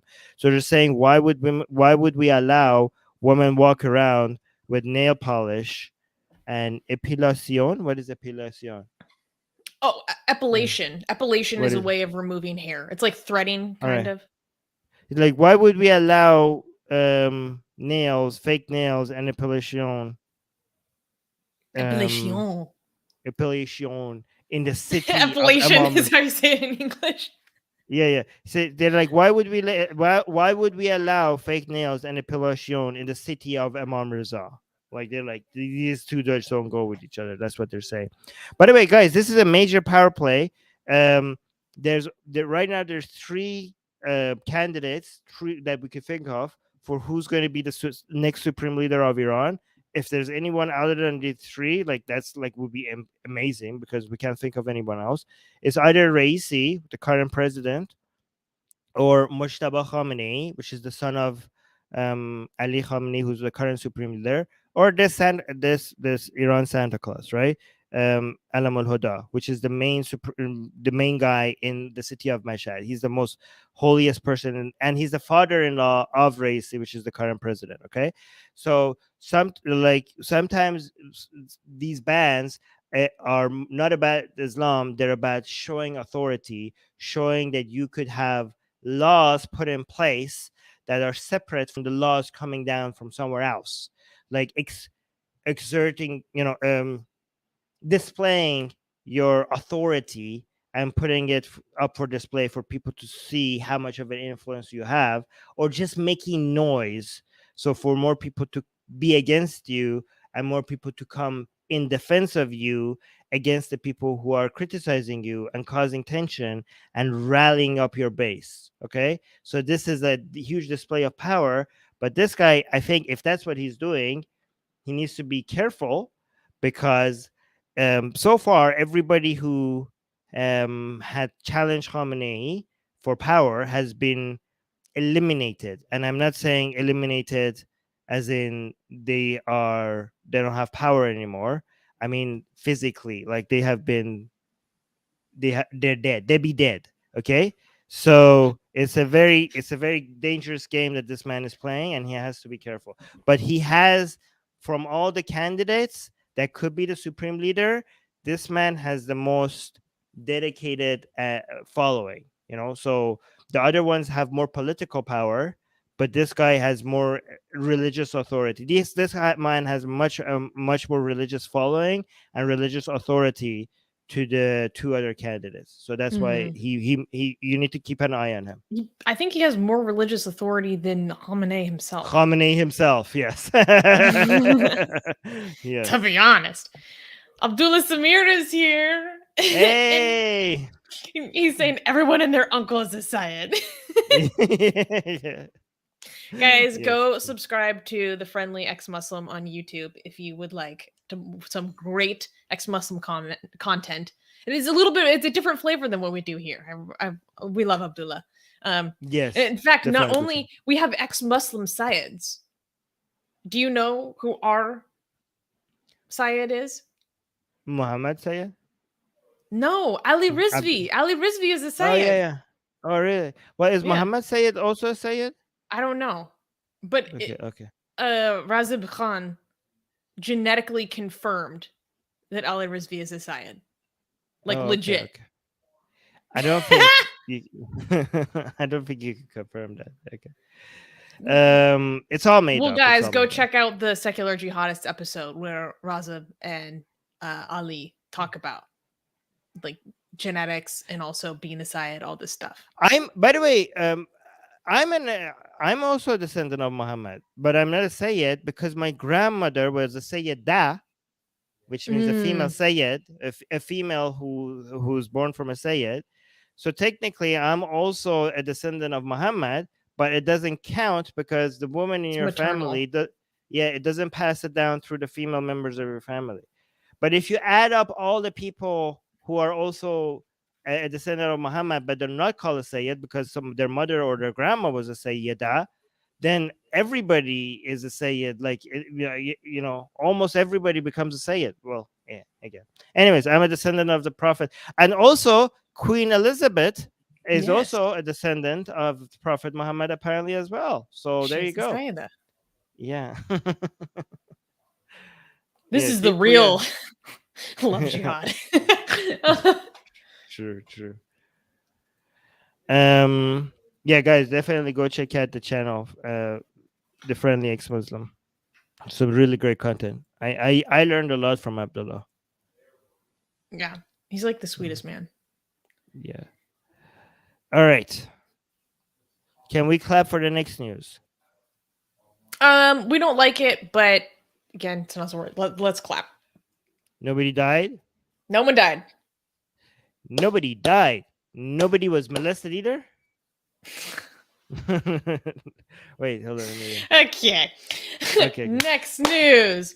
Indian professor suspended for question on Hindutva and fascism similarities. So when I talk about this news, I am going to use the word Yahtzee or Yahtzeeism to discuss the really bad ideology from World War II. I think we all know what we're talking about. It starts with an N. I can't say the real word because YouTube freaks out, but just so everyone knows what I'm saying, that's the code word. Okay. Moving on. On May 6th, Waka Farooq Kute, an assistant professor at Sharda University in Uttar Pradesh, was suspended for a test that asked students about similarities between fascism, Yahtzeeism, and right-wing Hindutva. The question in the test asked the students, quote, do you find any similarities between fascism / Yahtzeeism and Hindu right wing, parentheses, Hindu? Elaborate with arguments, end quote. The university issued an official statement through Twitter announcing Waka's suspension. The university statement emphasized the possible public outcry that may arise from the issue. A source privy to the matter spoke to a local media and stated that Kute had no intention to, quote, hurt anybody's sentiments, and that he hadn't expressed an apology over the issue. The University Grants Commission, or UGC, India's higher education regulatory agency, demanded an explanation from the university. Even though a spokesperson from the Sharda University mentioned that there was no complaints filed by students, UGC's statement to Sharda University contradicted this spokesperson's statement. UGC stated, needless to say, that asking students such a question is against the spirit and ethos of our country, which is known for inclusivity and homogeneity. I mean, if you disagree, just tell them, like, just argue about it. What the hell? You can't compare things anymore? This is like such an insane infringement on academic freedom. You can't even, this is insane to me. You cannot say, here is a political ideology, and here is another political ideology. Is there similarities? Give me your argument. It's not even saying one way or another. It's just putting them together in a sentence and saying compare and contrast. He got fired over this. I have a defense for what they're doing, actually. I think boy. they're agreeing with him and they're showing it. They're displaying it. They're like, yes, you're right. We It's are reverse fascists. psychology. No, we are right. We are fascists. And guess what? We're going to Let do me what show you fascists how. do. Let me show you what fascists do. As fascists that we are, we have no tolerance for anybody trying to criticize us. So this is exhibit A. I can't think of. So basically, they accused him of being anti-national by putting this question on a test. What? Wait, that is very fascist of them. Yeah, and A that's also question. that's also a very like hot button thing to just like slap that label on someone in India. Like that's not taken. Shik is saying LOL. They just proved that they're Yahtzees. Yeah. Yeah. Anyway, so maybe they were just trying to make their teacher's point. Maybe that was their intention. And like, yes, this person is right. And what is this? This is an if is this man going to get into any trouble beyond? I mean, it's already pretty sad. It's so difficult to be a teacher in India these days. Like we have had just last week, we also had somebody that was suspended from university simply for asking whether Rama was a good guy in the story. Also, just posing an academic question, saying, Yeah. hey, let's adjust the lens through which we look at this issue. If we put on a different lens, might it change how we think about this mythology, the story? What if we switched the roles of villain and hero on its head? Here they're saying, so to me, an equivalent to this would be like in American college being like, oh, does the era of manifest destiny in American history meet the standards of cultural or real genocide? Explain. Give me your argument. Yes or no. And someone being fired for that, saying you're against our country. You're sowing discord. You're against inclusivity. Because that's like what the part of the statement said. It doesn't make any sense. Right. Read what Gage in American is saying, because that might be. Gaijin is saying, according to his forehead mark, he's a Hindu of the Shakta sect, if I'm not mistaken. Although Stormy is saying in the live chat that the person in the thumbnail is actually a reformed Hindutva dude. His grandfather was crazy Hindutva, but this guy is liberal compared to Modi. So I think our editor might need to update the thumbnail, actually. But wait, there was a part of the statement I wanted to read. Let me find this real quickly. Oxymoron is saying, well, he's gonna grade students, so that could be a problem. What do you Why? mean, Axum? How? It's engaging. It's a thought process. Is inviting people to think about things. Like, just because he asked the question doesn't necessarily belie his own political persuasion. I mean, even if it does, it's okay. I mean, I've been in university. Have had teachers who had certain biases, but they were transparent about it. But they also encouraged us to think independently regarding it, regardless of the teacher's own biases. Right? Like I have had teachers that were more, I don't know, for example, socialist, but they were also very good at being doing a good steelman for the capitalist position. I mean, like, even though they had their own biases, they were very good teachers, and they encouraged us to think independently and didn't punish us for us disagreeing with the teacher's takes. So you could have your biases and still be a good teacher, even if you're displaying what your biases are. Oh wait, no, here it is. Okay, this is so crazy. The university's statement emphasized the possible public outcry that may arise from the issue. Quote, the university regrets that such an issue has taken place that may have the potential for fomenting social discord. We are committed to the larger mission of civilizational revival that celebrates religion, tradition, and history. What the hell? Okay. Wait, so they want university to just be a propaganda arm for nationalism? The people who are the most insecure about their civilization are fascists. Yeah. Their entire identity is surrounded by entrenching civilizational tradition. Yeah, I mean, at the expense of societal progress. Exactly. I mean, So, but you be university. the Nazis. Yeah, university is supposed to be where you go and question tradition and question values and narratives that society has forced upon the majority of people. Like, this is one thing you do. This is where you go and get your nationalistic or religious or deeply held beliefs or societal norms. All of that is, you go there to get this all challenged. If you want to make university where a place where not only these things don't get challenged, it gets reinforced, then your universities or just becomes another propaganda arm for, I don't know, fascist. And if the government's education arm, educational institutions are a place for its own propaganda, that is one of the main attributes of fascism, because you're not educating people, you're brainwashing them. Puga is saying, I'm just trying to analyze this ethically, but is this any different from a professor asking the students to list similarities between Muhammad and Adolf? No, it's the same. Yeah, and they should be able to do that. It's ridiculous. Yeah.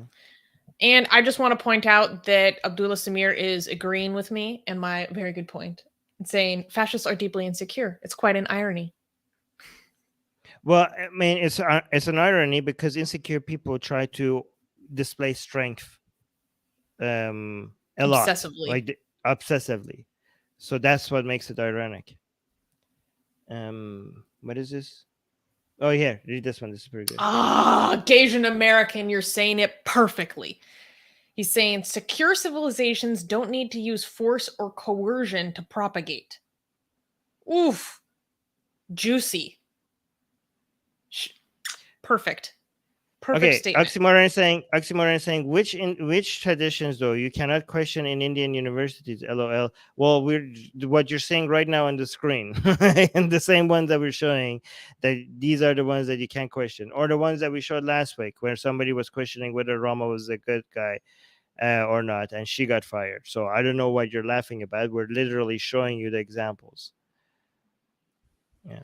Arjun has an interesting point. He says, I don't think that Indians are at a place where they can be secure about their civilization yet. It'll take some time. I think you're right. I mean, it's been like less than 100 years since independence. I mean, that's a generalization about Indians. I don't think you yes, should, maybe that is a generalization. Yeah, so I think like maybe say many, or like maybe adjust that sentence, because many Indians are very ready. I don't know. Yeah. No, but I mean more broadly, it makes sense that a country that just got like independence less than 100 years ago is like experiencing how do you form your own post-colonial identity? Like that's very real. Yeah, I mean, in general, I'm not in favor of collective identities that are not based on values that have high amount of utility. So you don't. The answer is you don't need to go for your individual identity or a national identity based on shared values rather than tradition and shared geography and or history or religion. Like, how do we build these identities? You don't need to. Don't. They're crap. They have no value. Okay, go for Yeah, I also just individualism. think it's so Go. interesting because like to me, like the culture coming out of the subcontinent is just like it's a global powerhouse, right? So this intense protective like fragility, it's an interesting contention to me. Like, yeah. Anyways. Yeah. Okay, cool. All right, can we clap for the next news? This one looks Wait, funny. are people saying in the live chat that someone made a donation? Oh, they did? I'm not sure because I don't see it, even though I have it pulled up. Yeah, I don't see it either. It's okay. Well, if someone did, thank you so much. Oh yeah, Secular Sakai. I just saw it. Secular Sakai donated $20. Oh my gosh! Thank you so much, Secular Sakai. And I saw earlier we donated $10. Oh, somebody else did? No, Oh, Sakai two did. times. 2 times. Oh, thank you. You That's very guys are the sweet. Thank you. best. Thank you, guys. Sorry can that we we cl- didn't notice. We're just so engrossed in our conversation. Yeah, guys, let us know in the live chat when you see a donation because we don't see it on StreamYard. So please let us know so that we could thank them. Oh, I think there's a bigger one. Okay, sorry, we didn't see that earlier one. Oh my All right. god. Oh my god. Thank you. Why am I not seeing it? Okay, guys, let's clap for the next news. Yes. This is just wild. Okay. Next news. Next news. Corpse worshipping cult leader arrested in Thailand. On May 8th, Thonwi Nanra, a 75-year-old cult leader, was arrested on trespassing charges in a jungle in Chayampphun province in northeastern Thailand. One of the additional charges still pending against him is unlawful disposal of bodies. The authorities were alerted by Hun Jen Janjira, Hun Janjira, who claims her 80-year-old mother has been living with the cult and was barred from returning home. When investigating, local authorities discovered at least 11 corpses on the property. Police determined that the bodies were of his former followers. He also had at least 12 people living with him. Nanra's devotees believed that the leader's urine, mucus, phlegm, and even his excrement could cure disease and would regularly consume them. As Nanra was escorted to a police vehicle, his devotees harassed the officers and tried to prevent his removal. Nanra has been denied bail while the investigation continues. Nice. This is like Jesus on steroids. Wait, It's so crazy. what He do they calls eat? himself the father of all religions. Oh wow. But why would he do this? Like, do you get joy out of watching people eating your poop? It Like must be okay. So here's the thing: as a nerd who likes to study cults, authoritarian, destructive cult leaders are characterized by malignant narcissism.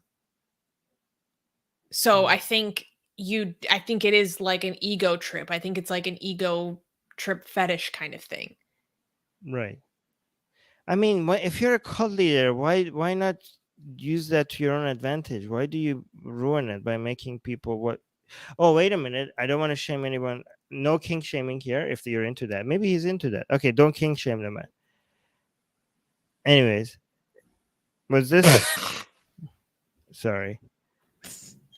No, but it's sorry like no. This is a thing where like it should be.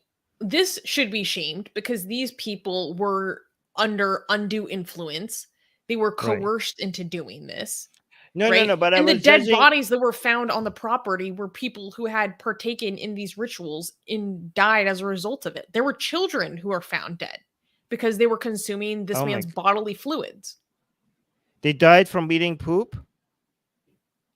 Yeah, or just his cures didn't cure them. Oh wait, I don't so know they if they were. died from eating the poop specifically, but all like just some random person's like bodily fluids constantly. They would even eat his dandruff. Wow. Like, yeah, people are gonna get sick, and Wait. their So what? treatment is to keep doing it. It's Oh, okay. crazy. Yeah, you think it's a little bit similar to how the Pope, when the Pope touches anything, people go and grab it. Like even when the Pope visited the U.S., the glass that he drank out of, there was a congressman that just went and stole the glass and the water and gave it and went home and made his family drink it. That sounds Right? like Rick Santorum. That sounds like something Rick Santorum would do. Yeah. Which is so like, wild because like that is I've been studying too much Islam. I was about to say that's really shirky. right. Like, oh wait, we're talking about Catholics. Wait a second. No, actually, like they do say there are hadiths that says that Muhammad's pee cured people or from starvation.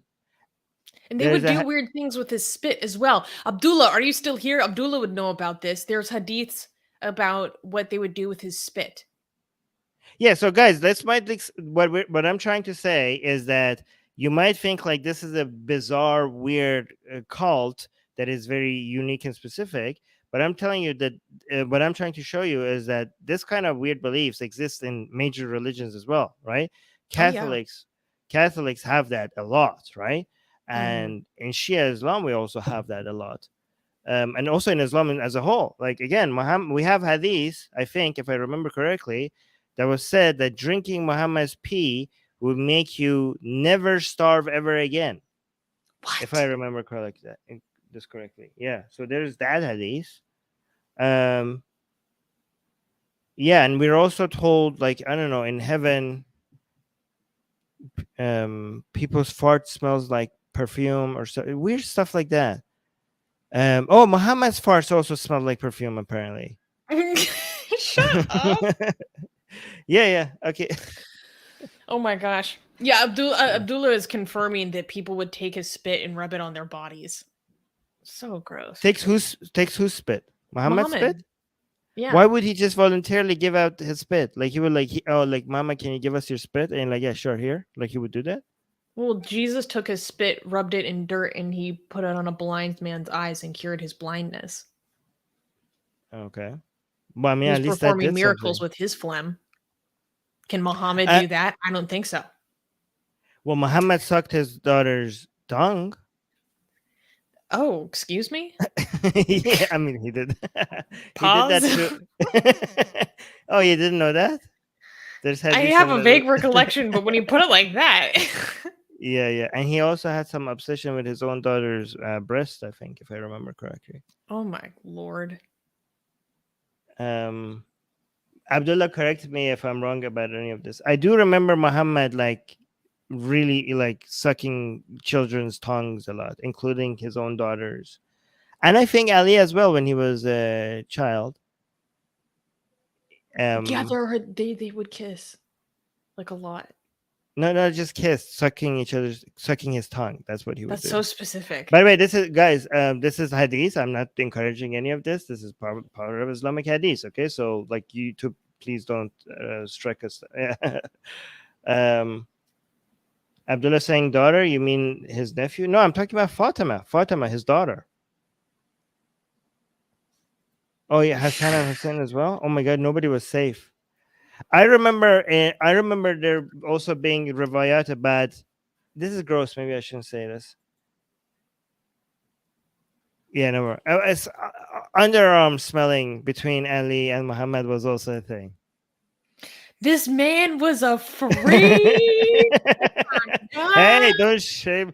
Okay, there's nothing wrong with anybody who is into kinks like this, but the problem is that No. this man was a child. Okay, when this was Yeah. happening. Yeah. Okay. Oh my goodness. This is so funny. So something I don't remember is the name of the user. Must be in India because they're saying, "Can we start the morning with some more good stuff, please?" Yeah, the people who woke up at 7:30 a.m. for this. They're like, "Oh my god, what am I doing here?" Oh my God, secular rarity. Stop it, secular rarity. Look at this. Oh my God, what are we doing?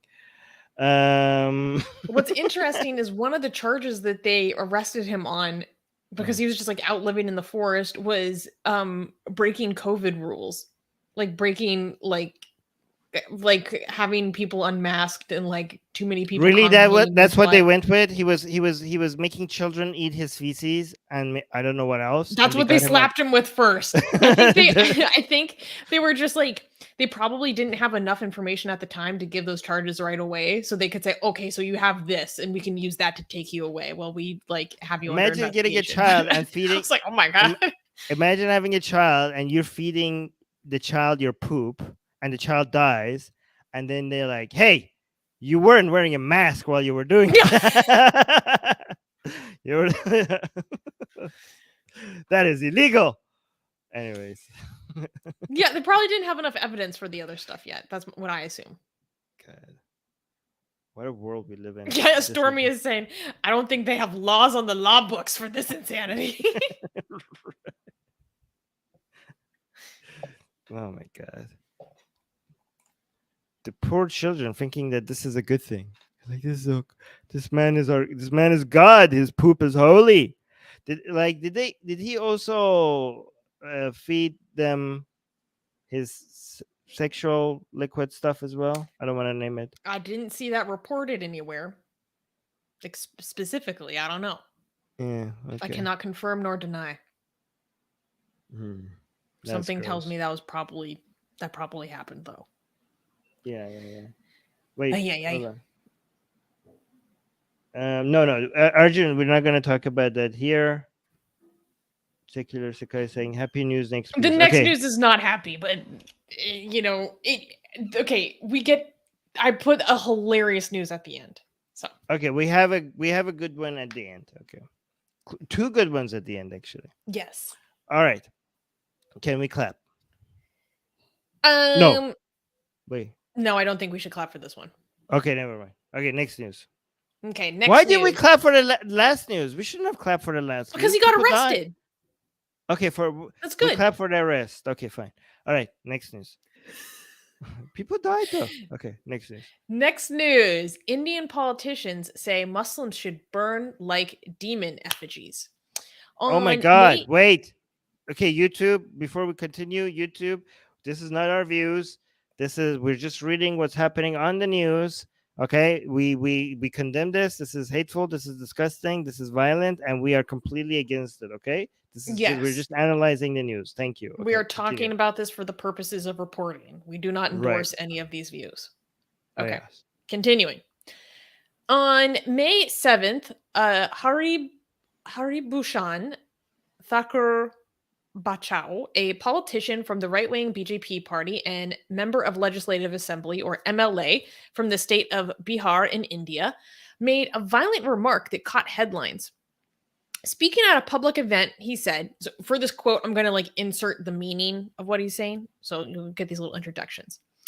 Speaking at a public event, he said, quote, "We need a Hanumanji," meaning the Hindu monkey god, "so that our youth could be strong and the people of our country could be strong.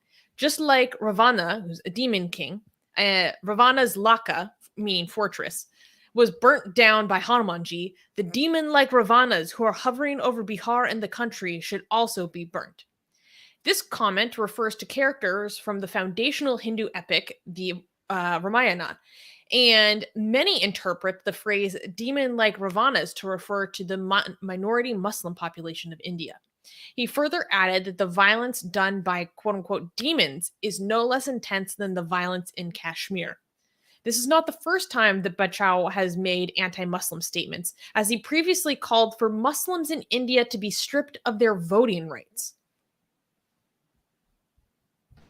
Okay. This is it just me, or is this becoming like just a constant thing?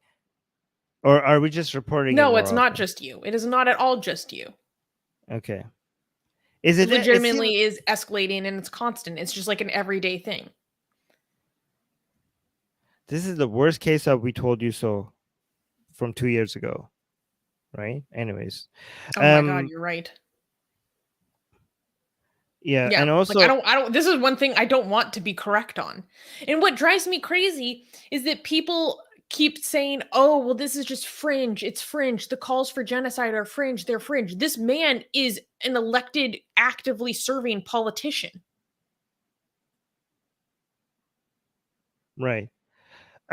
So there's a discussion between YouTube and Twitch happening, which is interesting because there's an inter-platform discussion. Okay, so I highlighted this from Arjun. Arjun was saying, "As much as I am not a supporter of BJP, I think Modi is one of the more liberal people within, and I dread to imagine who would be replacing him."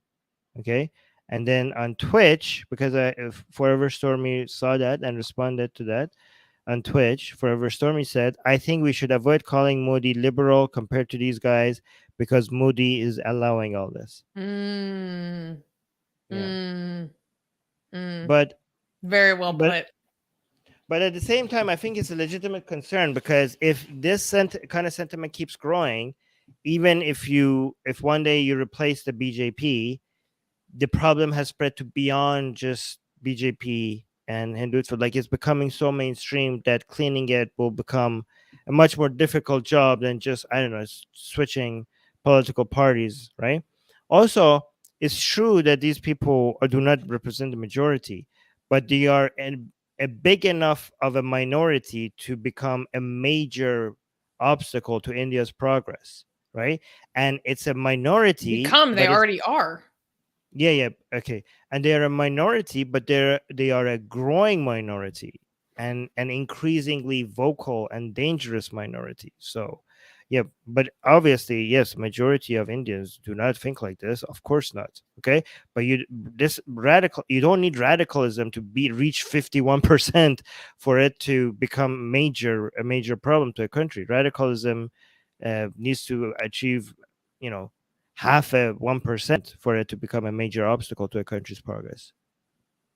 Yeah, I think why I wanted to talk about this is because so many people act like this is becoming less and less fringe. So I'm tired of people gaslighting me, saying, "Oh, it's just the fringe, it's just the fringe." Well, there oh my gosh, not only this guy is an actively serving politician, but there was recently, and you know how there were the hate speeches in Delhi and Hardivar at the beginning of the year, Armin, the open calls for genocide and the taking the oath to make India a Hindu nation. Right. Yes. So that kind of event happened again. There was another big oath taking, and this time it was led by, I can't remember his name. People from India will know who I'm talking about. He like leads this giant news station, and this time he was the one giving the oath. And of course, everyone has their arms out. It looks like the Zig Heil, like, and so that happened again. And when that happened again, this was again in the presence of a BJP MLA, member of assembly. So like the people try to act like this is happening in, oh, the BJP, the ruling party, isn't present, is they're not really condoning this kind of thing. That's a lie. It's everywhere. And they are condoning it because their presence is felt at all of these places. They frequently give these kind of events authority. And part of what makes what this guy said important is that he's in Bihar. And so in the article that our writer wrote about this story, he mentions how we've previously talked about how Dr. Gregory Stanton, the founder of Genocide Watch, who previously accurately predicted multiple genocides, has raised the alarm about the potential inevitability of mass violence and genocide against Muslims in India. And when he makes his predictions, he points to very specific regions. And one of the regions that he points to is Assam. Bihar is very close to Assam. It borders Bangladesh. And part of the reason why there's this tension there is because Bihar has a much larger Muslim population than the rest of India. I think it's like something like 47%, which is huge in comparison to many of the other places in the country. And so they specifically pointed to Assam, or kind of these regions surrounding Bangladesh, as the places of ethnic cleansing, because there is a push to force all these people who came into India during the Bangladeshi War of Liberation, and maybe legally, maybe there's like a lot of gray area. It's really complicated, but basically push all these Muslims, cleanse them out, and push them back into Bangladesh, because they say that they're there illegally. So this is all happening in this around the same region where he's making these predictions. And we get rhetoric like this. That's a lot of detailed information, Susanna. I don't know how you know all of this. That's amazing. Well, thank you. I just want to correct Asian American saying, aren't the Islamic angels technically Ashuras of the divas, and the divas are the Vedic divas? No. That you're confusing Zoroastrianism with Islam. Okay, so the Ashuras, who are the demon-like creatures in Hinduism, in Zoroastrianism, their Ahura is more like an angel. So the demons in Hinduism represents the angels or godlike divine creatures in Zoroastrianism. Islam is like a Semitic religion. Hinduism and Zoroastrianism are Indo-Aryan religions, so that's why they're closely connected. Islam is not connected to Hinduism, right? Not until recently.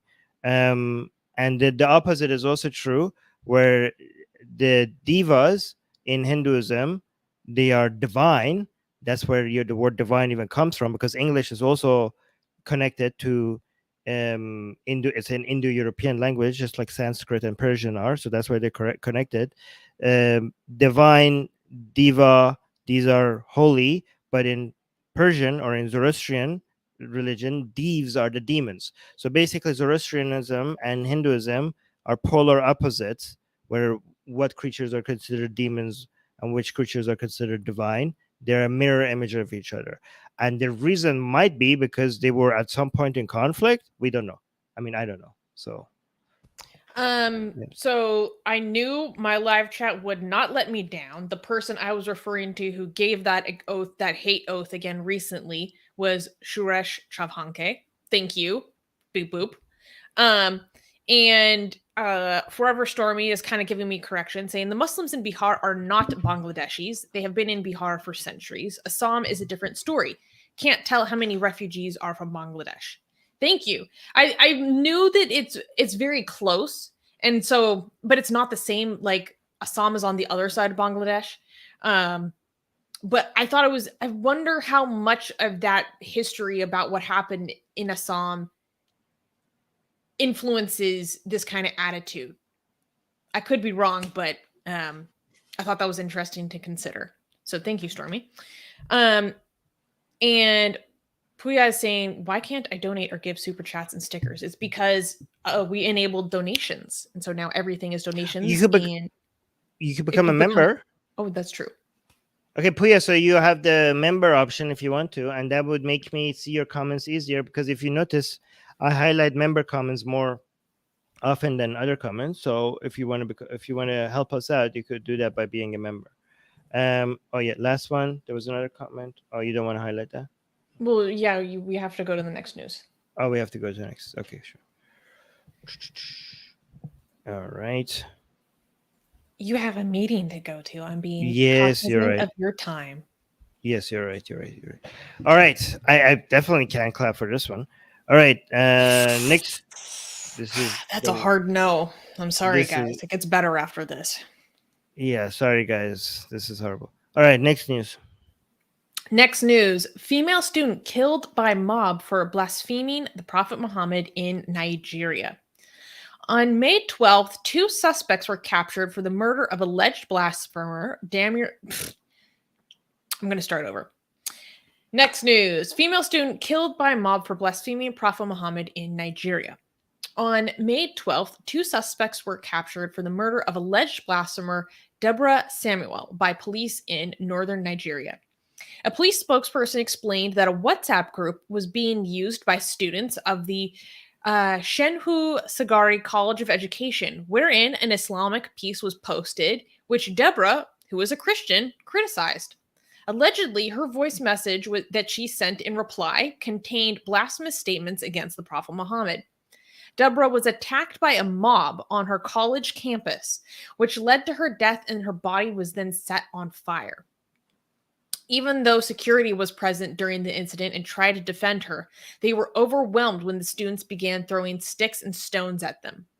The footage of the gruesome event has gone viral, where her lifeless body can be seen before and after being burned.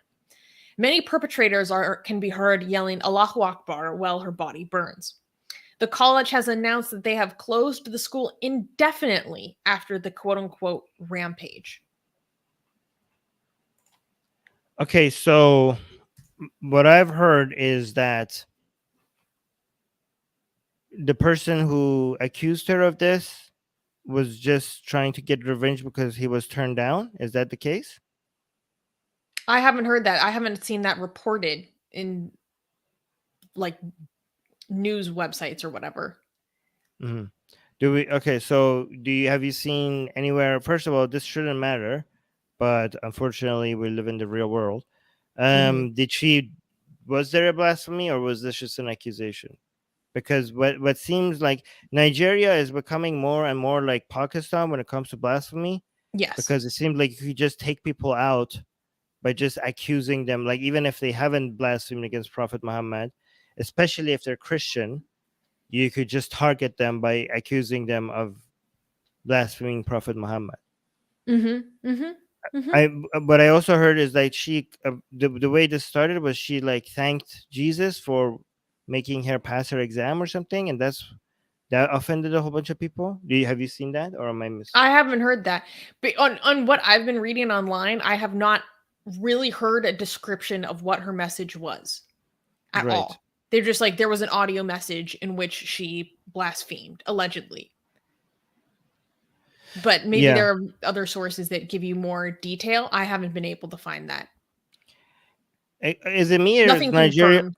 Nigeria is getting a lot worse recently. I mean, are my like? Is it just because we're highlighting the news more, or do you think Nigeria is actually getting a lot worse when it comes to religious tensions? I mean, I don't know. Maybe I'm wrong. Maybe the tensions were worse before, but it's like a very tense area because we have half of the country being Christian and the other half being Muslim. So And this being happened in so the north where it's majority Muslim. And they have yeah, yeah. Sharia courts. Nigeria is a place where Christians are very, very much at risk, very much at risk. Having religious tensions in a country where it's majority Muslim is one thing, but having a lot of Muslims being this sensitive about blasphemy in a country where there's this many Christians makes a recipe for civil war, even like internal struggle and violence Mm-hmm. to a level that could cripple a country, which is so tragic for a country like Nigeria, because Nigeria has so much potential. Mm-hmm. Nigeria is the major country in Africa where it could be one of the countries that lifts the entire continent, but both because of its both because of its the educated people that they have, and also because of the population size, and because of how open they are to technology and innovation. It has so much potential, but it's being crippled by this insane religious identity struggle happening Fundamentalism. between Christians and Muslims, and now also Shiism is entering the game as well, thanks Joy to of Iran. joys. Yeah, Shiism is basically becoming another movement in Nigeria because of Iran's commitment into spreading that in Nigeria. But it's a mess. But yeah, go on. What are you gonna say? Oh, I think so this happened in northern Nigeria, and what is so disturbing to me is that this happened on her college campus. Like these were her fellow students who did this to her, which is very similar to what happened to Mashal Khan in Pakistan. And um this drives me. I don't even have words. So I was looking for updated news about this story, and I saw news stories talking about there were protests over this. I was like, oh, okay, let's read about this protest. It's good to see people standing up and saying, oh no, we don't like this. We're protesting against this kind of murder. No, they were protesting in front of the police station to free the suspects. They were demanding that the police turn the suspects over to the crowd. Wow. Because it was like unjust that they were detained by the police. So they're like, this was the rightful killing because she was blaspheming. Why are you arresting them? So the Yeah. people were demanding the freeing of the murderers. Yes. Again, very similar to Pakistan. Yeah. The, God damn. the kind of attitude. It's yeah, very similar. This is so insane. Yeah. But okay, so I understand, like, yeah, so the Asian American is rightfully pointing that there was a civil war in Nigeria, more than, I think, 40 years ago or something. But recently, more recent times, things do seem to be tensing up, or am I imagining things? Like, I think it, you're right. I mean, well, I've, kind of been tracking religious freedom issues. There has been a lot of attacks on Christians in Nigeria recently that like we don't even cover. There has been a lot of blasphemy cases within the past 2 years. First, there was Mubarak Bala, and then there was Aminu Sharif, who was a Muslim who was sentenced to death by hanging for blaspheming the Prophet Muhammad because he was Muslim himself. And then they even sentenced a 13-year-old boy for blaspheming Allah to 10 years in prison. Wow. I think he was able to. I think maybe they dropped the charges against him, but only after a legal fight. A child. There was international outrage over what happened to, I think his name was Umar Farouk. I don't know how I remember that. But yes, so I think it might be kind of similar to what's happening in Pakistan, where because of the pandemic, a lot more people are online and spending more and more time online. So they have more time to see people engaging in behavior that they might take offense to and might happen to find blasphemous. Because I believe, we haven't seen studies over this, but I believe that's partially what drove a huge explosion of blasphemy related FIRs or police reports in Pakistan. Like dozens a month, which is quite a lot. It's a huge escalation. I think that might be part of the reason why we're seeing a lot more of it. I'm not sure though. Forever Stormy saying, under Islam, can you blaspheme against Jesus since he is also in Islam? No, you cannot. You should not be blaspheming against any any prophet, including starting from Adam. Like even insulting Adam, who's a prophet in Islam, would be blasphemous. But the sensitivities are not the same. No. Like if you go out and like, oh, I hate Prophet Noah was a, I don't know, swear word. People are like what? I don't think people would be this mad. Like the main people. Well, in Iran, remember what they did to that teacher because he said that Jonah, the prophet Jonah, wasn't swallowed by a whale? They executed him. So it depends. Sometimes there is that sensitivity over other prophets. Yeah, but that was like legal. So they were like, we're just following the books. But when it comes to people just losing their mind and seeing red, just like, oh my god, like emotionally driven, it's either Muhammad or Hussein or Ali or Fatima or something like that. It's not just, but yeah, you're right. In Iran, they executed a man for simply saying Prophet Jonah was not swallowed by a fish, and they were like, okay, you, I guess, have to die, which is crazy. Here's another comment. Forever Stormy saying, yeah, go ahead, read. Oh, Stormy is saying Nigeria is doing what Sudan did. They don't learn from others.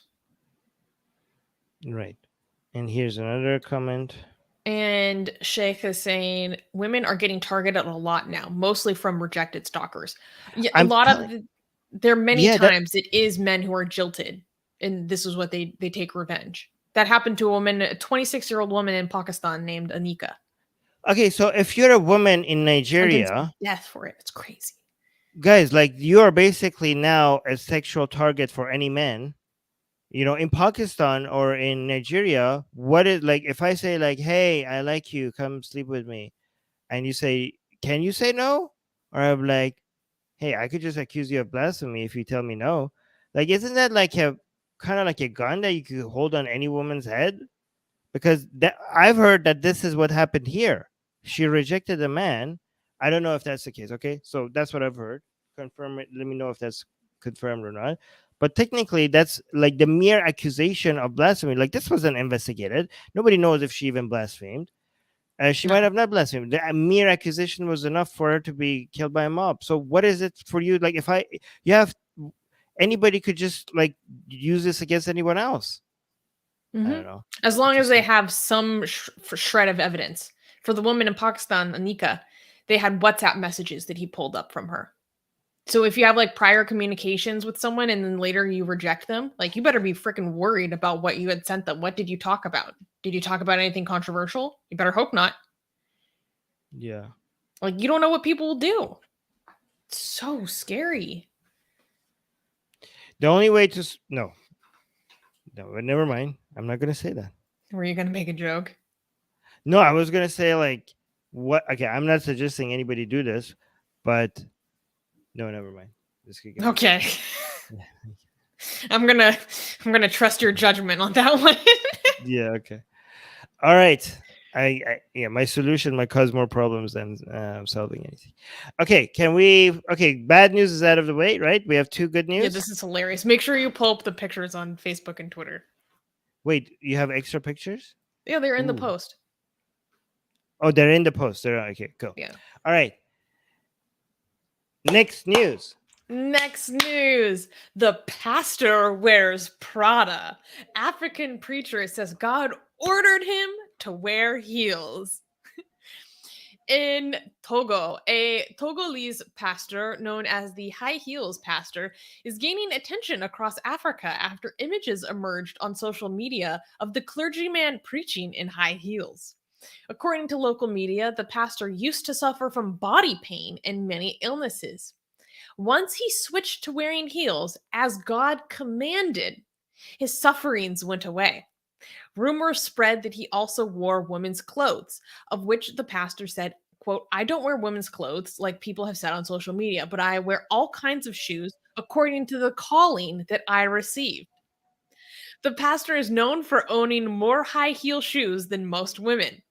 Local media reported that the high heels pastor is applauded for breaking the norms of how people think a pastor should dress.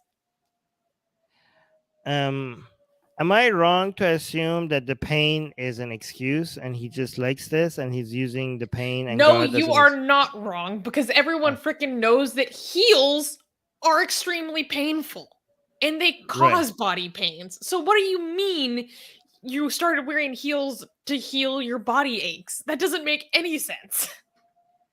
Yeah, so it's the opposite. Heels has never helped anybody fix any sort of pain, so that's an excuse. They're actively bad for you.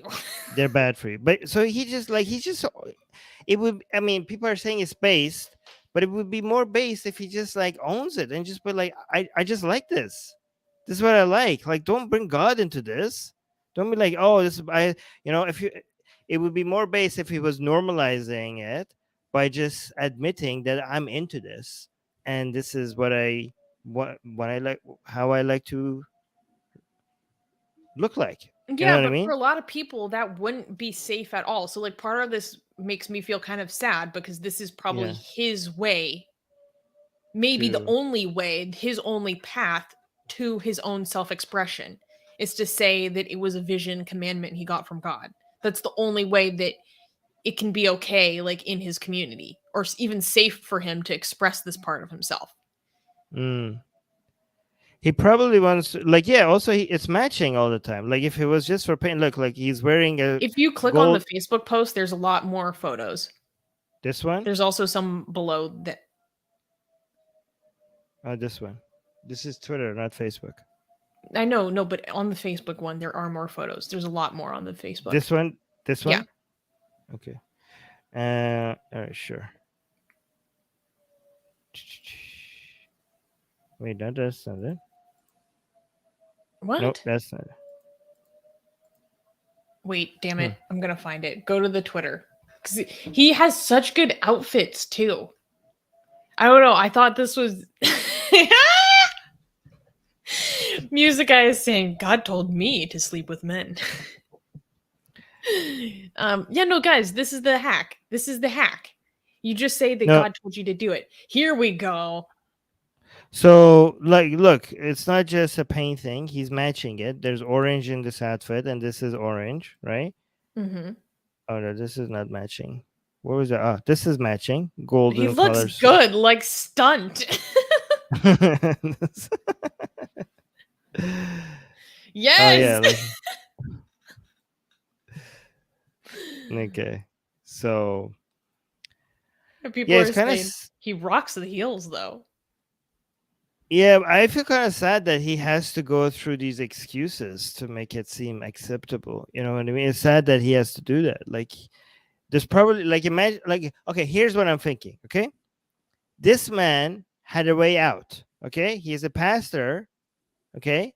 And he's like, dude, God told me, just shut up. This is coming from higher authority. Mm-hmm, mm-hmm. And imagine in a conservative environment where this is seen as like bad, how much pressure this man was under, that he had to find a way to do this because he just needed it so badly, even though it's not something that is accepted. You know what I mean? Like, imagine the amount of struggle that you have to go through, that even with all the taboo, you still have to give in and do it, right?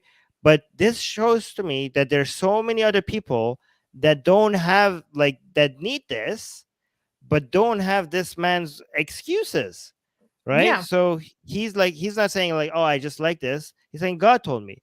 But a whole Mhm. bunch of other people don't have this way out, and they have to just give in to the social pressure of, and just live under the social pressure that exists. So base as it is, as for this man to be able to live the way he wants and be the way he likes, I just, to me, it's an indication of a huge group, a high amount of other people that are just not being the way they want to be. Do you know No, what I you're mean? completely right. You're completely Right. right. Like, Yeah. it's really interesting. It kind of reminds me of when I in university did my minor in critical gender and sexuality studies. We talked about how, like, I mean, this is kind of like getting into like social deconstructionism, but basically, like, being a homosexual or being gay is not simply a matter of if you're attracted or not. It's a matter of if you're allowed to within your environment. Like, how safe are you? So our how do I want to put it? Like, our own idea of sexuality is so um reductionistic in terms of, like, oh, are you just, who are you attracted to? It's also a matter of what is allowed to exist in your environment. Like, that dictates your sexuality, that dictates your expression. um I don't know, it's just like a very, it's a very interesting way to think about these issues. Secularity is saying maybe it helps normalize things outside of what this religious group considers normal, and it will let people be more themselves. Well, True. hopefully. Yeah. Good point. Good point. Yeah. Anyways, this is why we're against traditionalism, by the way. Yes, but he looked so good in those heels. I just saw that on Facebook and I was like, we are talking about this week. I liked I how love this guy. confident. I like how confident he was in front of the camera. Just like, you know what I Yeah, mean? just like Just like, chilling, like up on one knee. yeah, like, take Like, that look at this picture. heel. Oh, and by the way, we did title that news "The Pastor Wears Prada." Okay, I have seen no reports saying that he wears Prada. Just our writer came up with that title, and I thought it was so good we had to keep it just to clarify. Okay, yeah, that's good. That's good. All right, can we? Oh, look at this. People are saying Susie looks great with that shirt and glasses. Oh, thank you. Yeah, thank you. Can we clap for the next news? Yes, we Yes, we can. can. Next news. Next news. Richard Dawkins says restore Atheist Republic's Twitter account. So, guys, Wow. this is a big deal. When I talk about our legal stuff and what we have going on behind the scenes, sometimes it takes a little while for us to talk about it publicly. And now we can talk about some of the stuff we've been doing publicly. So I have recently had the honor and pleasure of working with the Richard Dawkins Foundation to address Twitter and regarding their uh, unexplained suspension of our Twitter account. Our Twitter account was the largest atheist centered Twitter account on the platform, and it was suspended without notice and without explanation at the beginning of April. And I told you guys, like, you know, we are doing things on the Indian side of things to address things from that perspective, but we need to have a multi-pronged approach. We also need to have American counsel and American advocates go approach the company from that side, because in America, where we're based or where I'm a citizen, you know, is where we can actually have more rights available to us. And I was approached by Robin Blumner, the president and CEO of the Richard Dawkins Foundation, about the issues that we've been facing in India in general, as well as our issue with Twitter. And I had some conversations with her and the in-house legal counsel of the Richard Dawkins Foundation about our approaches and how we should address this. And they have written a legal letter that we have delivered to Twitter about the unreasonable and unexplained suspension of our account and asking them in specific terms to redress the situation. So Yeah, and look, the letter is very legally written, by the way. yes, But phenomenal. also signed by Richard Dawkins and Robin Blumner at the end. Look at this. This is fantastic. But we have the link to this article in the description at the very very end. Mhm. So if you want to And you read can this, find it on the Richard Dawkins Foundation website as well. yeah, and this is the letter that was submitted to Twitter, and there's a lot of, I don't know, it was very, the details here are, I mean, we're not gonna have time to go through this, but it's worth the read. Like, it's very very well written, and I- it just I it just so I enjoyed it because first of all, this is a huge opportunity for Susanna to work closer with the Richard Dawkins Foundation going forward, right? So, and also the way that they write about Atheist Republic here is so encouraging. Like, it's such a morale boost for us because they talk about our work and how important we are, and that just coming from the Richard Dawkins Foundation, it just makes us feel, because we put a lot of work into what we do, and just the encouragement and the endorsement coming from such a reputable organization is just so encouraging to see, right? And honestly, like, I think, like, if we get our Twitter account back, that is good, but if we don't, honestly, getting these things coming out of it, like, when we got a whole bunch of attacks from Hindutva before, what came out of that ended up being a lot better than what we lost, right? And also, losing this Twitter account, um, it pushing us to working with organizations like Richard Dawkins Foundation. At the end, we always notice that every time we think something disastrous has happened, it ends up being something in general positive, right? So yeah, so this is really good. Like, we're excited to be able to be working closely with the Richard Dawkins Foundation, and I want to thank Richard Dawkins and Robin Blumner for reaching out to us and making this happen. Like, this is beautiful. Thank you for that. But yeah, go check this out, and maybe share this article with as many people as you can. And this is important. And also, the most important thing that I haven't yet mentioned, I can't believe I haven't mentioned that, is that all of this has been a major excuse to show how secularism is being targeted in India, more important than any Exactly. of this. Okay, this is an embarrassment for the ruling party in India. This is like showing how more people, like, this is posted on the Richard Dawkins Foundation website.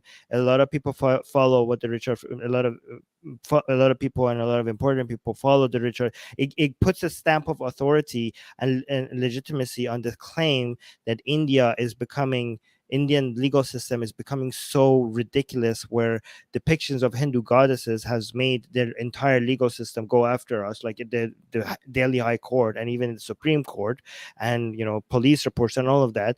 And now it's being displayed here on the Richard Dawkins Foundation website, on a place where people care about secularism and atheism and freedom of speech and all of that. So having that up there is a huge win for us. So even though we're so tiny and this is a major party, and we have like giant legal systems going against us, these are based on our standards, these are major wins. Like, we have managed to put this on a place, put this on record, where making more people aware of how ridiculous India's legal system and India's political parties are becoming, right? So the more they try to silence us by taking our Twitter account, the more it backfires. Like, look at where this is Mm-hmm. leading. So many people, because of what happened to us, have lost this illusion of, like, oh, Hinduism is different from Abrahamic religions, and this is a way of life, and it's like peaceful and lovey-dovey. That illusion has been shattered for so many people because of the attacks on us. So by trying to silence us, they have completely done the opposite. They have become the main advertisers of anti-Hinduism and anti-BJP and anti this idea where India is becoming more secular. India is secular, right? They are doing our job because we're a tiny organization. We can't do this. So they, with their big size and all the resources they have, they are doing our job for us. I mean, look, everything they do backfires. But anyways, that's what I want to add. Yeah, I think, well, I just want to clarify something very quickly because I have kind of like a legalese mind. Like, we cannot with 100% certainty say that our Twitter was suspended because of what happened in India. But this letter that they wrote to us, wrote for us and on our behalf, does an excellent job outlining why we believe that this influenced our suspension, why it's wrong, why it is against the agreed upon court proceedings, and so forth. Like, they did an excellent job giving the background and also delineating why, we believe that this is connected, but then also the technicalities of, well, we cannot completely say that. So yes, in fact, I'll just wait, sorry, wrong computer. I'm gonna post a link to this in the live chat so people can share it more easily. Okay, while you do that, I'm going to read Forever Stormy saying we should push for Dawkins to adopt Susanna. We need an atheist dynasty. And Forever Stormy is also asking, will Elon Musk take over, help us, or hurt us? Well, it will help us if the takeover happens. I'm hearing some echoes. I don't know. It seems like, I don't know, the takeover seems to be suspended for now. We don't know if that's going to go through. Yeah, but it probably might help us. I mean, I don't know how it could hurt us, right? So we'll see. Yeah, and also, what are you pulling up, Sus? Oh, you're just posting the link to the article. Yeah, just so people can go check it out more easily. Yeah, and also share it. Don't just oh, here, Susanna highlighted it. Okay, so guys, or you could just search on Google Twitter reinstate Atheist Republic and then put Richard Dawkins. That should be the first thing that shows up. But here's the link also if you, in case you want it. But please share it. Anyways, do you want to add anything? Because there's two other comments that I wanted to read. If that's not relevant. No, that's our, because I always promise our audience that we are going to give, I'm going to bring forth what we're doing, with the support that people give us for our legal situations that we're dealing with on many different angles. I have somebody at the door. Keep talking. Go for it. This is one very big, important step that we've taken. So I'm really happy to be able to share it with you guys. And also, it's been an absolute pleasure and a dream to work with the team at the Richard Dawkins Foundation. It's like really, really phenomenal. It was also, I think I can share this. They're so kind. They wanted to know all about our case, what's happening in India. And so I gave them the breakdown, and they wanted to make sure that we had competent legal counsel in India. Because, they want to make sure that we're getting our money's worth and being treated well. And we have the best advocates. And so I was talking to them about it, explaining about our current counsel. And they even said, oh, wow, I was going to recommend counsel for you, lawyers for you in India. But then I was looking at your case and I realized that the people I'm going to recommend is the firm you're already working with. So I thought that was really funny. And also, just wanted to let you guys know, like, yes, we're in very good hands and dealing with very good people. And so it was kind of a small world, funny moment, and also really like reassuring to know that we're working with a really good team. And I just have a lot of gratitude. Yeah, it's been awesome. Oh, that was beautiful. That was good. Thank you, Susanna. Thank you for all the hard work you're doing behind the scenes. Oh, by the way, guys, if you want to support us in our continuing our legal fights, because we have a lot of legal fights, we do have the link in the description. Guys, like, this is going to be very costly. And we're like, this is a major fight that we're doing, trying to defend ourselves. But we have a GoFundMe in the description if you guys want to check it out. And here's the GoFundMe. So far we've raised $4,425 to cover for all the legal fees that so the title of the GoFundMe is Help Us Fight Hindutva. And yeah, so we have a lot of FIRs filed against us. They're going after our social media accounts.